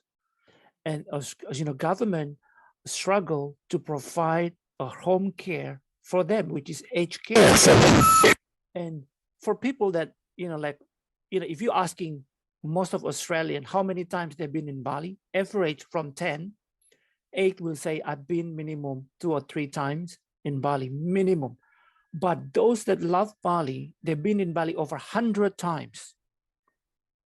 All of the industry here sitting in the room or online, you and I know Australia love to come to Bali. They love because they not only love Bali as the tourist destination, but the friendship that has been built over 100 years between Bali and Australia. That's why Australia is sitting at #1 top tourist for Bali. So this is the big opportunity when Dr. Mira and the whole Petehin in journey built Sanur complex as the economic special zone for medical. Don't forget, there will be 5,000 convention room will be built in the middle of the Sanur. So that means it's not only the tourist, the patient or potential patient, or just generally do a general checkup, the business concept it's also going to be made there. I mean, we're talking about big group of convention on the medical doctors conventions coming to Bali, and we're going to bring them, and some of them is already confirmed. And if you're asking me, well, Australia, it's not, Australia will be #1. They will come back and sitting #1. Don't forget, before COVID, Australia is already sitting in 9 million tourists come to Bali. And with the boosting of the meeting incentive convention and exhibition, the big question for us is, are we ready? Can we collaborate? Can we do this together? Bring medical tourism coming into the tourist. It's a new product for all of us. And I think for World Tourism Network globally, it's also a good time to collaborate together here. I knew Dubai have one, I knew Thailand have one. They actually have the complex, the medical tourist. Back even me and Moody, we did the campaign back in what year, Moody, when we have our Island Life magazine. We did the medical tourism checkup in Thailand, in Penang, long time ago. Okay, during the Island Life magazine, we already promoted that. And now you all moved to Bali. It's now. Absolutely. So I think it's a challenge or an opportunity come together. Absolutely. Lefty, I like to just highlight what you were saying because Neil was talking to me also that almost 500 event related to medical and doctor conference here in Bali related in Indonesia. That's huge. Hi, Jurgen. Jurgen, how do you see this? Because Levi gave a very nice insight from the perspective of Australia and on how Bali attractive as medical tourism. And how do you see it for the rest of the world? Because I know that the American love to travel to Asia for medical tourism. And currently Bangkok and Thailand and Korea is for me. No, that's a different. Go ahead, Jurgen. And medical tourism, look, Mama, is such a big field, and really, we shouldn't be thinking about competition and getting patients from one country to another. There is enough room for everyone. And when you look at the United States market, particularly, you mentioned preventive care. That's something what's missing here. Insurances are not covering most of the preventive care. And patients usually don't get the preventive care you get perhaps in Asia. I know you get in Germany. And I can give you my own example here. I was actually hospitalized at the WTTC conference in Manila in the Philippines, and I received care, excellent care in the Makati medical facility there for a fraction of the rate I would have paid here. And guess what? My insurance had an agreement with the hospital, and they paid everything. I didn't have to worry about payment, and the cost was a lot less. So I think similar agreements, especially with the Blue Cross and Blue Shield insurance system, and I think with your connection to Mayo, the United States it's a natural market, especially if you cover preventive care. I know Mayo clinics in Phoenix. I tried to get an appointment during COVID. They didn't have any appointments for a year. So I think you have a winner here, and there is a good opportunity. The only thing I question, and it goes back to my time when I worked with Bali back in the end of 90s. I had a tour operator, and we're one of the more major tour operators with Bali. We worked with Pakto in Bali on inbound travel. We chartered about 48 seats, I think, on every Garuda flight, and they were flying from Los Angeles to Honolulu to Bali. You guys need to get an airlink, a direct airlink back to Bali. That has been a challenge for the US market. Continental Airlines, also what is now United, stopped service to Bali. So you're really relying on third country carriers. And guess what? Unfortunately, in a private industry with planes running fulls, Singapore Airlines, as nice as they are, they're going to get most of the seats segment to Singapore. They're not going to sell seats to Bali on through rates because they'll make less money. You need a direct airlink. And I think we can all learn from each other in World Tourism Network because we have so many countries. Look at the Caribbean. Bahamas, for example, is sending planes where they want passengers from. They're losing money, like the Cayman Islands, on their flights, but they know the government supporting this or the private business supporting flights that are not economically is helping the industry overall. Yes. And at the end, it's a win-win situation. Right. Jürgen, I'm going to get back to you, but I'm going to steal Mr. Neil time because I'm afraid that he's going to leave in the next half an hour. But I would like to get your insight. Jürgen mentioned that the policy is so important, the airline, the pricing is important. And Levi talked about travel insurance, the influence of travel insurance on how we can develop from American market, from Jurgen and Australian market. What kind of policy needed to make it smooth and easy for medical tourism with such a great product by Dr. Mira to make this possible? Of course, like I said before, we have to take a look at this as a whole, holistically or by ecosystem, right? Levy was right. You know, like when he once mentioned, funding is important. Usually in the Western part, the Western world, you use insurance, right? I mean, like if there is an insurance interconnection, for example, then that would be great, of course, right? For us itself, we would like really to have, like, if you say about the policy, then of course this is going to be interministerial, right? All cross-cutting in our government itself is going to be cross-cutting, of course, not just from our ministry, but also from Ministry of Health, of course, and other ministry, and I think the most important thing is for us, for Indonesian, we have to work together. To be honest with you, I'm a bit envious with Malaysia, what happened with the Malaysian medical tourism system, because they have the whole system. They have this, everybody's joining hand together. The Ministry of Finance, Ministry of Tourism, Ministry of Health, even the private sectors. They have the association for that by themselves. So everything runs smoothly. Now, if you're talking about that means probably you're going to have we're going to have, for example, issued special visa, for example. Yes. Yes. Not just tourist visa, but this is like a medical tourist visa. Yes. Yeah. Yes. Yeah. Something like this, because it happened because yesterday the president, I think already asked Pak Minister, Pak Sandi, because we want to have like a event-led recovery for tourism sector. So event, for example, when we have to have event, then sometimes we will invite, performer from outside, from international. Then you need to have visa for special, for creative worker visa or artist visa, for examples. Something like that would be.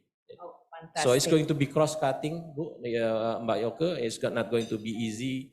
I mean, like, it's going to be just from one side, but it's going to be including Ministry of BUMN, of course, right? Right. Because it handles the flight and everything. Absolutely wonderful. So And I hope, cross-cutting. and I hope WTN can be. This is something beautiful, actually. Yes. If in WTN in September, if you can launch something like that, and I agree with Jurgen. We don't need to compete, but we need to collaborate and synergize. Absolutely, So absolutely. everybody, and yes. also during WTN to have travel insurance big company to look at the Yeah, product yes. as well as to have Yes, open discussion. yes. Because the September event, this is an opportunity for us to look into issues, problem, and not only on the destination, but the policy as well as investment. That is fantastic. Talking about investment, talking about data and numbers, let's give a big hand our dear Bapak Trisno Nugroho, Director of Central Bank Indonesia. He started his career in Bank Indonesia in 1992. Still young and a great energy. And now he has been a big supporter when it comes to tourism, and totally different perspective when we talk about being in Jakarta and Bali, right, Pa? Because decision making need to have a data, and I think to have the source data from Mr. Trisno has been a helpful and a great journey for us to make and the next step. And next to Pak Trisno is Ida Bagus Agung Parta Adiana, the chairman of Bali Tourism Board. He has 11 associations under your wings. 10. Oh, 10. All right. I add one more. All right. So 10 association to collaborate and as well as to synergize for a purpose.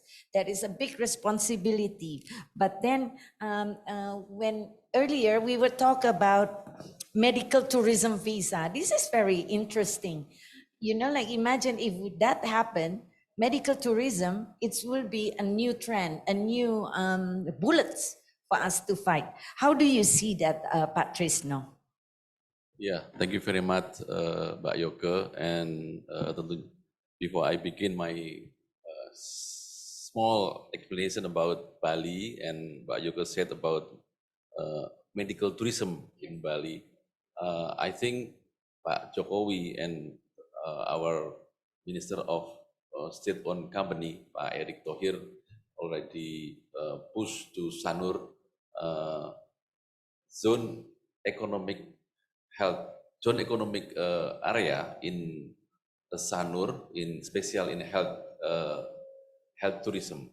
As Pak President said that more than 100 trillion rupiah spent by Indonesian people go to abroad, especially Malaysia and Singapore.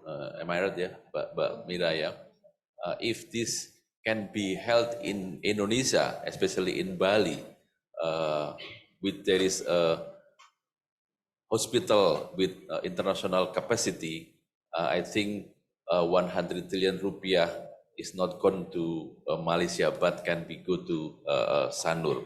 I think the future of Bali with the health tourism, we will see Bali as one of the option if people from Indonesia will taking care their health instead to Malaysia, go to Indonesia, especially Bali. I think this year I heard from our friends from Jakarta in Sanur will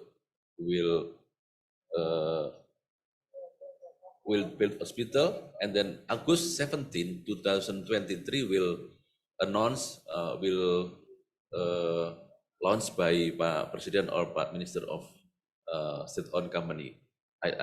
We hope this plan will going smoothly in this year. Then Bali, as I mentioned to Pak Menteri, Bali province, for my perspective, one of the most likely become tourism sustainable. Excellent. Yeah, if somebody from abroad will come to Indonesia, Bali is one of the example how government and society to push tourism sustainable in Indonesia. Then wellness, one of the mice, another quality tourism also will can held in Bali. We do have Nusa Dua mice environment, ITDC Nusa Dua, and then we do have in Sanur. I heard there are 5,000 people can help mice in Sanur. Wow. Yeah, it's kind of ballroom, one of the big ballroom in Bali. Instead in Nusa Dua, there is a mice forum, mice event we can help in Sanur with 5,000 people in ballroom. I think this the future is Bali with health tourism is quite promising for us. Okay, thank you, Patricio. So would you like to share with us your presentation? Yes. Please move to the second slide. I can see there is Bali square. We can see in national there is a comparison between national growth and Bali. We can see in Bali the fourth quarter actually grow 6.61, number 4 among the 34 province in Indonesia. This is a great growing in Bali. After 2 years, Bali growing is negative, but last year we grow across 4.84% compared to Indonesia 5.30%. This is quite good for Bali because 2 years already negative, and then and then the other one in 22 we can grow 4.84. Can we move to next? This the accommodation and food and beverage actually give contribution to Bali grow 18.72%. So we can see in Bali actually, as we know, tourism industry become pillar, become a dominant pushing the economic growth in Bali. Sorry, yeah. And then this one, this is the event. We can see the event, MICE event in Indonesia, in Bali especially. The this is the domestic passenger and international passenger until February 2023. June 2020 is about November and December. We can see 300. Yes, average per day. Average day. We can see. Yes, average. This is the total actually in November, December about 415,000. This KTT G20 last year. We do next please, and this is the share domestic growth in Bali. Next. This the inflation rate in Bali actually still higher, 5.81 year on year, and then the inflation rate actually is quite high in Singaraja and Kota Denpasar after crisis. After crisis, the supply of rice and then chili still quite not good in Bali, because that's why the inflation rate in Bali is quite high in last 6 months. Next please. Next. This is up to 23 actually, already 638,000 per Wisman. This is 2 months. 2 months? Yes, January 1st until February 15. This is last year. So we still optimistic. Every day is about 12,000. No, Pak Neil, Wisman more than Wisnus to Bali.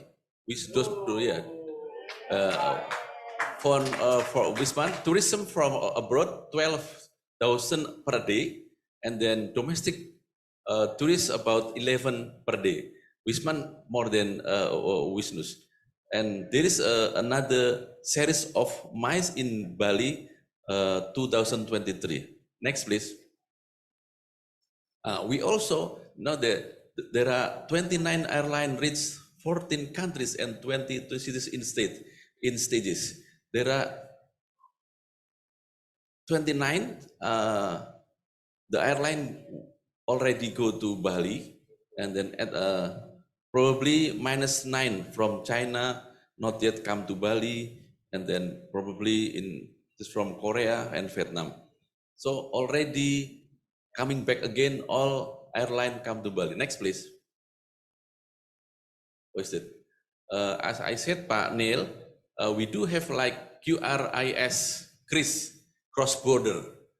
Now tourists from Thailand come to Bali, they can use a QR code from Thailand in Bali. Yes, also yes, can pay everything, can buy everything. Small medium enterprise product they can buy with QR with good currency without going to dollar and then to baht. Only rupiah and baht also. Yes, no hassle with QR code. And also, if we go to Thailand, we can buy with QRIS also. This year, our governor probably will launch Singapore and Malaysia also. We can do. We can use QRIS in Indonesia, also in Malaysia and Thailand. Next year probably Filipina, and then all countries in ASEAN. As you can see in Bali, actually the using of Kris is quite high. The merchant and the people actually already like they can use Kris every day. Next, please. This is I think health just Bali. You can based on data. This based on data from the ASEAN briefing, every year at least Indonesian citizens spend more than 29 trillion. Ini ASEAN ya. Pak Presiden said 100 trillion. And then the availability of health services and open access to health facilities are still not optimal in Indonesia. So we hope in medical tourism in Sanur will fill the gap this one. Like MCU we can do in Bali without in Singapore or Malaysia. Next, please. This is the hotel, the hospital conference hall with 5,000 people, and then nursing school, UMKM center. I think this the opportunity Sanur Economic Zone Health as Medical and Wellness Tourism in Bali. Next, please. So the tourism, patient and families, and health for hospital and hotel, and worker hospital and hotel. This is the MSc opportunities in health Sanur Economic Zone. I think that's all, Bu Yoke. Next, I think that's all. Thank you very much. Thank you. Oops, I'm taking your seats. Thank you. So really the potential of Indonesia and the growth and now the progress that's happening. Are we done with the the struggling part, or are we there yet? Or do you think there's a lot more that we can do? I think this year, Bali is crucial time to wake up again. Exactly. Because last year or this month, the what we call BDRB Bali actually still below before COVID. Right. So 4% below COVID. So we still want this 3 months. We hope Bali already going up, and we have to maintain with MICE event a lot in Bali. Last year, government helped us with KTT G20. This year, we have to push MICE event more than last year. As you know, KTT ASEAN is not as much like KTT G20. So we have Pak Menteri Sandiaga Uno and then Pak Neil. We have to invite korporasi, ministry, and other company come to Bali, held event in Bali to help Bali going back again. Excellent. Yeah. Yes. So we need time. Yes, but not only on MICE business, right? We were talking about small, medium operators that creating more personalized, more niche in the market, and then maybe a bit more variety. How do you see it, Pak Neil? Is that, you see it that way too? Yeah, of course, like what Pak Menteri also said, right? The other one that are impacted very hard because of the pandemic is the small and medium enterprises, Yes. and including in the tourism sectors as well. So Yes. I think we need to help them as well for homestays, for example, the tour operator, tour guides, as well as other supporting like for souvenirs and the domino effect, the F&B sites, for example. Right. I think this going back to Mr. Agung. Mr. Agung, under your wings with all the associations, semua asosiasi itu, they consider as small, medium enterprises, right? Yeah. Yeah. So really focusing on them and grow and giving them a new market or recruit a new potential is an opportunity. I think WTN will give a good way to showcase their product. So how do you see it, the prospect of Bali through SME? Thank you, Mayuka. I think now, as Pak Trisno mentioned, that we are in the way to way. I mean, from the pandemic we learned about many things here about tourism. So I think in the future, with the focus on MICE and health tourism or something, or MICE, we can hand in hand, more with the MSA, So before we just when we do sales calls outside, we just use industry only. Now with the example like this WTN, so we will first time we will prove that we can make a collaboration between the industry and small company. Because together we can educate at the same time, right? Yeah. And sharing information, what is new, what is attractive in the new market, technology helping us to get there. Anything else that you see the future through the health tourism or the new things that happen in Bali? Apa yang lain yang the health tourism, then how do you see the presence of, this is two big giant coming through economy zone. There is a hospital as well as the MICE convention. How confident are you with the market? Yeah, of course, in Sanur, you mean, right? Yeah. In Sanur, we're gonna have like a 5,000 occupancy for the capacity of the government now set up for the MKM there next to the hall. Yeah. So I'm local there, so I help the special son to prepare everything, make sure everything okay. No one complains, make everybody happy. That's the most important. That's the most important. Because we're catching up, right? Yeah. We want to open in the end of the year. Yeah. November. August. August. The president will be launched on 17 August. Okay, so August we will open and announce the new facility. The hotel and the convention hall. And convention hall. September, we're gonna have WTN Summit and Time 2023, which is fantastic. And October, Bali International Hospital will officially open and provide medical checkup. And November. IAMRA, you know IAMRA, International Medical. The International Medical Regulator meeting conference. Wow, that's gonna be. Let's give a big hand. A lot of hopes, and I think we're getting there. And yes, this is integrated tourism. But we need more. Yes, we need more. That's why we were talking about World Tourism Network. I think network is very important, especially like WTN Global that representing 129 countries with hundreds and thousands of members. I think we become very close, borderless, and able to exchange knowledge and information through digital. That's correct, yeah, Pak Neil? And I think through our discussion earlier, government will need to participate, to interfere or presence when it comes to a cross-disciplinary for policy as well as ecosystem.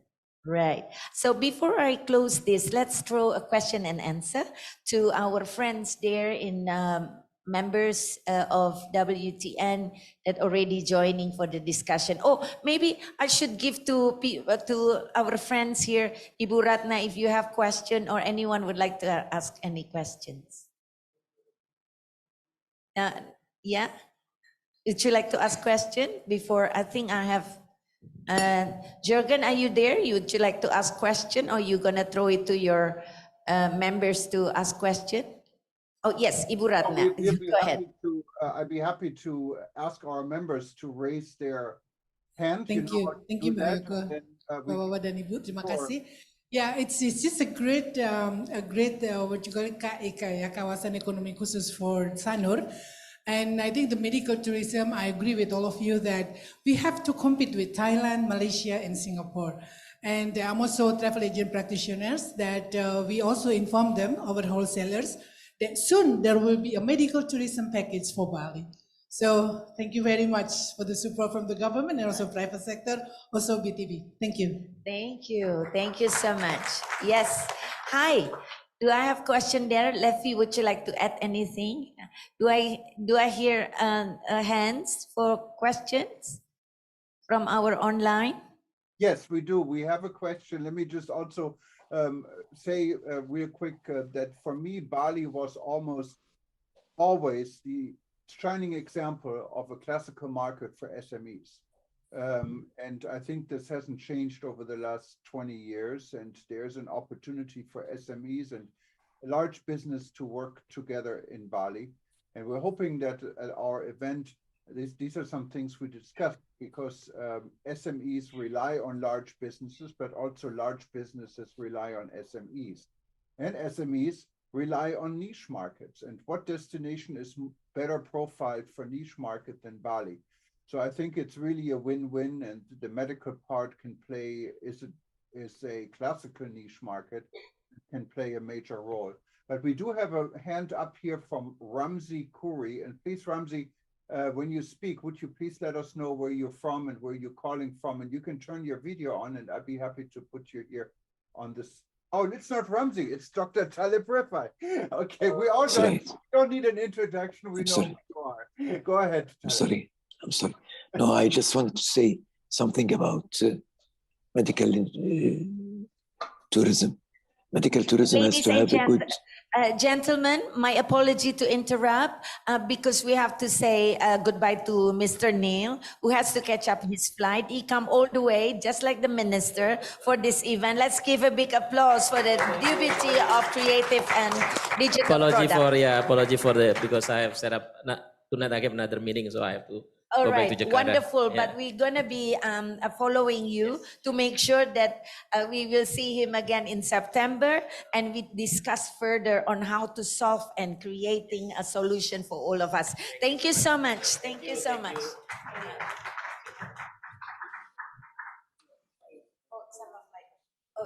Yes. Thank you. Yes, thank you so much. And then the second person who actually going to leave is our Dr. Mira. Unfortunately, Dr. Mira also have to catch up a flight going back and another meeting going on. My apology. Dr. Mira, thank you so much. Oh, all right. Thank you. Dr. Mira, we will see you in September. We need all your insight, and then let's pray to get everything smoothly done. Thank you so much. Thank you so much. Okay, so I'm gonna sit closer. So, Yeah, let's get back to gentlemen, please continue. Yeah, let's go back to Dr. Taleb Rifai. Was it a question? In Jordan. Dr. Taleb Rifai, as you know, from that come late, was the former Secretary General for the United Nations World Tourism Organization in 2 terms. And if there's any authority on anything in tourism, it's Dr. Rifai. Go ahead, Taleb. Thank you. Thank you so much. Thank you for the kind introduction. Now, how about medical tourism? You have to ensure that your medical system, the medical system that provides hospitals and doctors for people, is a strong one, because you don't have any natural things for medical tourism. You have to have the system itself being able to carry on that task. So is the medical system a good one in Indonesia? Yeah, that's my question. Dr. Taleb Rifai's question is... Mr. Taleb, I need to ask you a favor to repeat a question, because we lose your voice. It's so nice to hear that you're joining and supporting us. And thank you. Help me to repeat. I'll always be supporting it. Indonesia is very dear to me. Very dear to me. Now, my question is on the medical system in Indonesia. Is the medical system strong enough and big enough to be able to cater for the medical people that would come from all over the regions, all over the world to Bali?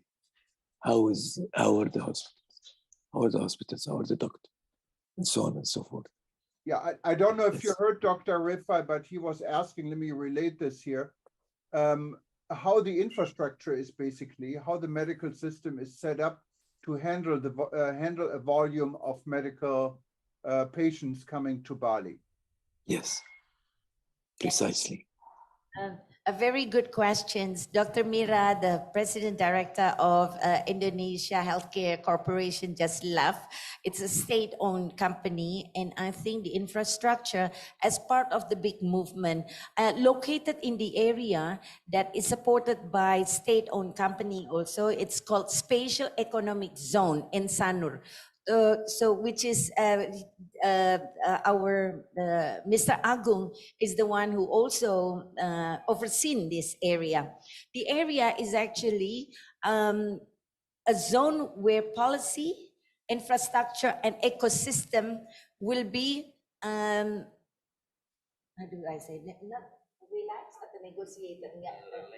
Relax. So there are policy that is only, and some of the policy are only applied there. So I think you need to come in September. We would love to welcome you to come in here and see on how Indonesia committed on medical tourism and doing this as the big milestone. I would like to have Mr. Trisno to add on that. Thank you very much. Actually, our president already released the government regulation. That means government committed to build the economic zones, the health economic zone in Sanur. And our president already assigned Minister of State-owned company to build this area and then also involving Minister of Health, and then Minister of state-owned company. I think we will see in September this building already there, and then I heard Minister of Health already sent several doctors go to serve the best to America to learn about how to take care about medical tourism in America, and then we can replicate in Sanur. Absolutely. And Moody, would you like to add? Thank you, Dr. Talib Rifai. I would like to also emphasize one more time that Dr. Talib Rifai is the section of UN, former section UNWTO for 2 terms, and he's a very dear to the global tourism industry. We love him so much.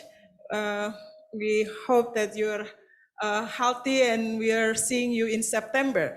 And there are a lot of knowledge that we can learn from you. You must have like helicopter views on how to look into this medical and health tourism industry globally, and how Indonesia could position as one of the best in the global world, I hope. Thank you, Dr. Talib.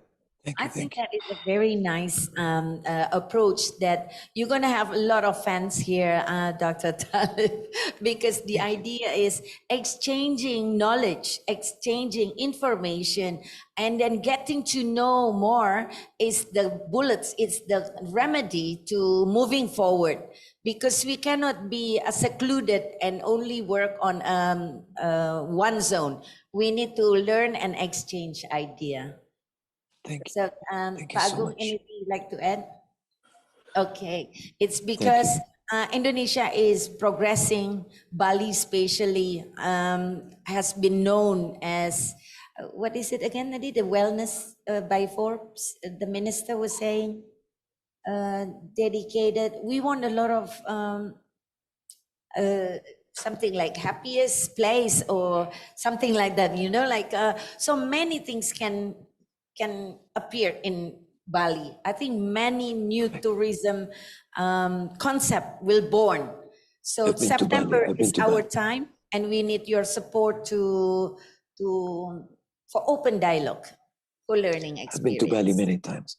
Been to Bali many times. Yes. It's a wonderful place. Before we close, There's okay. one more hand. Papa Agung, would you like to say a few things? Thank you. So this is PTB and WTN declared to be a partner as part of Recovery Bali Platform for Sustainability Tourism. So I have some presentation, maybe you can show. Oh yes. Oh yes. Just one page. Oh okay. Oh, okay. Next, there's 3 elements in this statement. First, PTB declaration. Strengthen its basic identity, a blessed island from the creators. So, creating Bali as a authenticity platform of sustainable tourism. Protect its heritage culture, peoples. Second, BTB and WTN on September 2023 declaration. BTB take a lead with the others global tourism leaders as creating a tourism as a peacemaker. Develop a strong network both domestic and globally. And last, let's work together, collaborate through WTN 129 tourism community, global learning program through WTN media.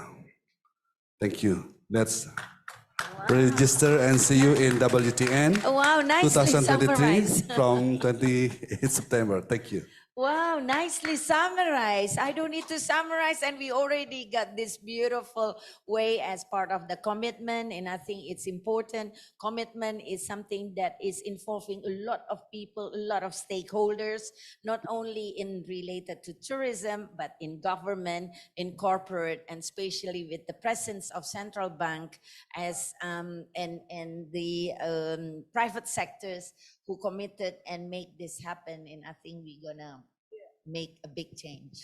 Ibu Yorga, sorry, I have to add in one more because we are one more. facing WTN, Right.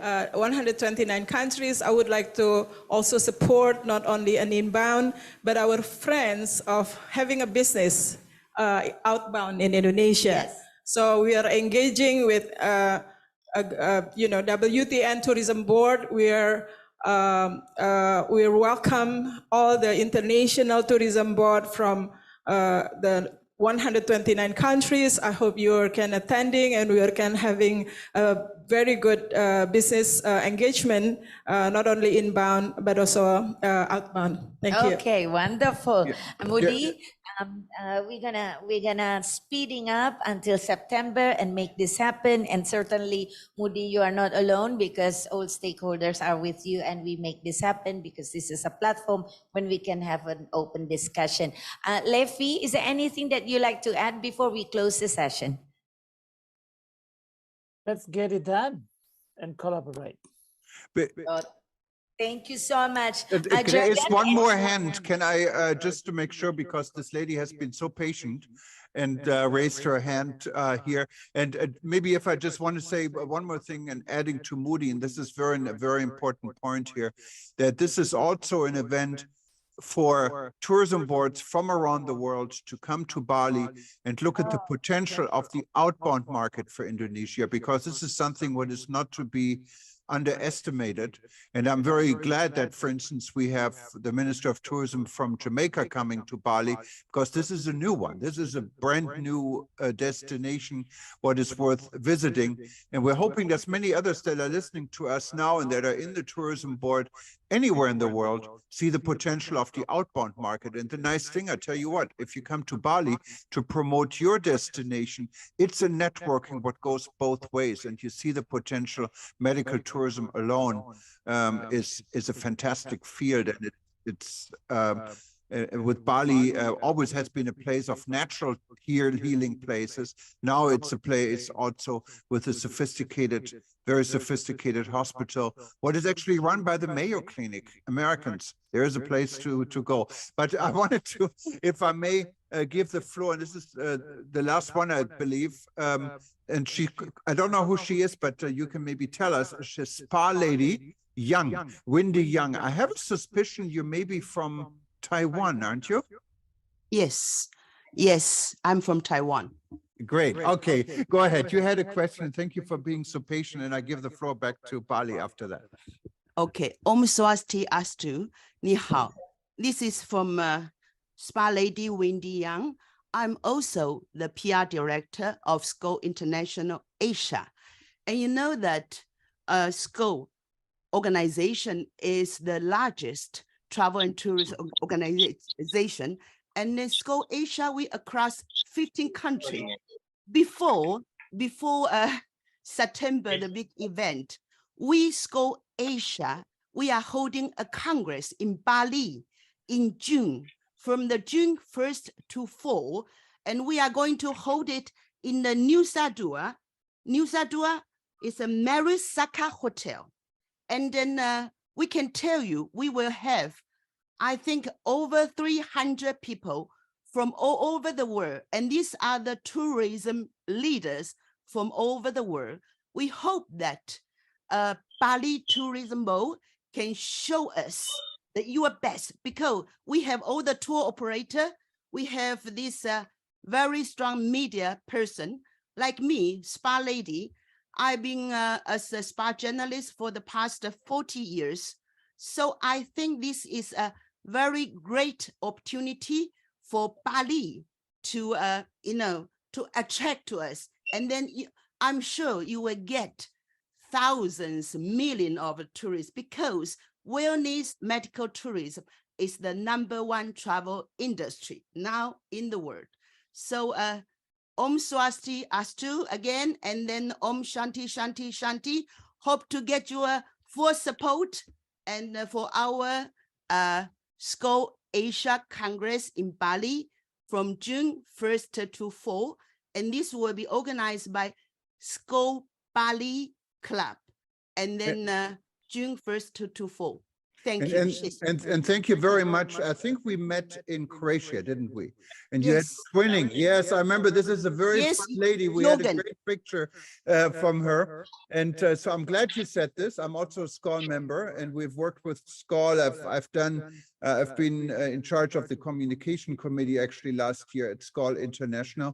And I'm really glad you said this, Spa Lady, and hope to see you again in Bali at this conference. So I'm so sorry. Go back. There is another hand here, but I think we're running out of time. Should we take one more question or not?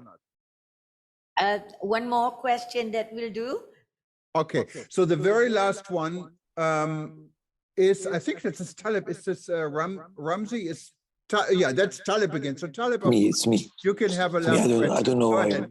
why the name of Ramzi is there. Okay. That's fine. Ramzi is a good man. Anyhow. Okay, I want to ask about halal tourism. You know, halal tourism has been one of Indonesia's main strength. And Mr. Septa, who I know very well, is in charge of that. Now, where did halal tourism go? What's the situation there? Thank you. Okay, who can answer this? Anyone? Halal tourism? Oh, halal tourism. Yes. So my apology. All right, a question about halal tourism.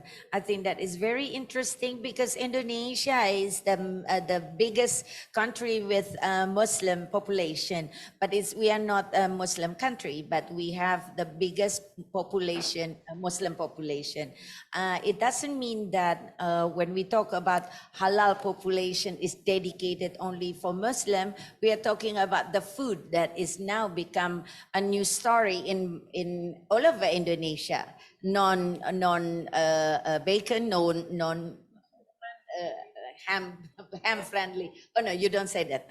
No pork friend. So we are into Muslim friendly. So Muslim friendly restaurant and products are now being introduced. It could be available in many regency of Indonesia, that including Bali.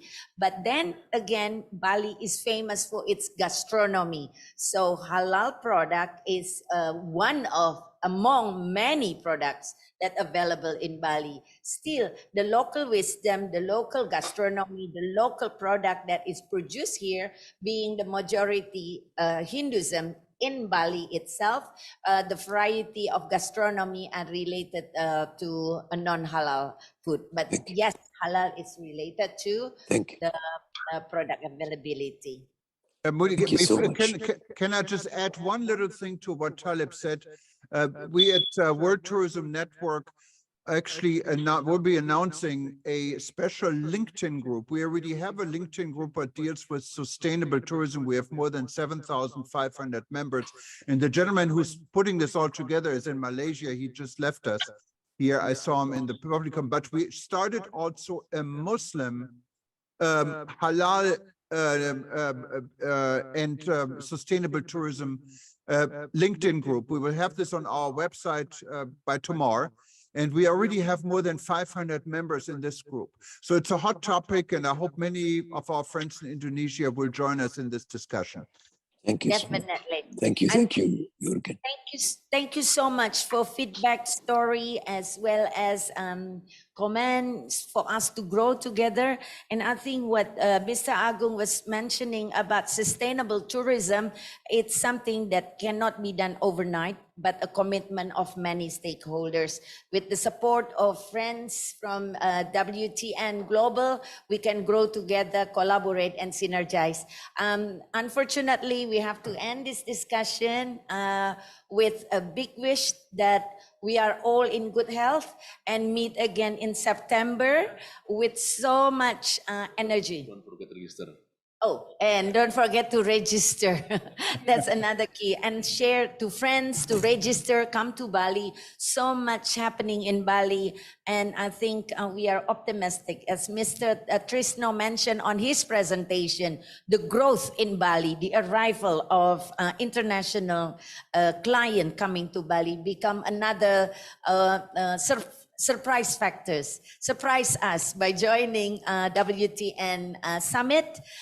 It's not a conference, it's an open discussion for us to solve many different issues in tourism, including aviation, including product, including accommodation, and all new destination. I hope everything that we have shared and the wishes from our minister become one start point for our relationship. Thank you so much. I'm Yoka Darmawan, and I hope to see you again in September. Thank you. Thank you.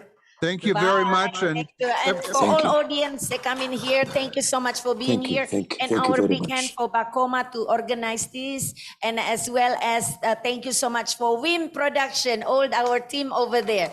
Right. Overnight, they're doing this, and our MC and everyone behind this event. And thank you again for being here. Thank you. Selamat sore and goodbye. Om Santi Santi Om.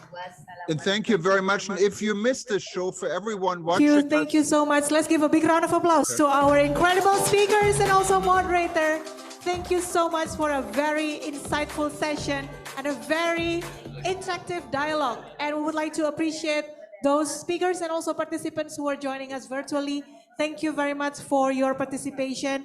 It was a very insightful discussion and a very interactive one. Thank you very much. And thank you for everyone, just important who are watching us. Terima kasih kepada Bapak Trisno Nugroho. For anyone who's now, let me mute this. Anyone watching us now live on eTurbo News and wanted to watch this again, just go and stay tuned. We're going to repeat this for the next 24 hours. And then it's going to be archived on all our YouTube channels and on World Tourism Network. So if you missed this, just watch us again. Thank you very much.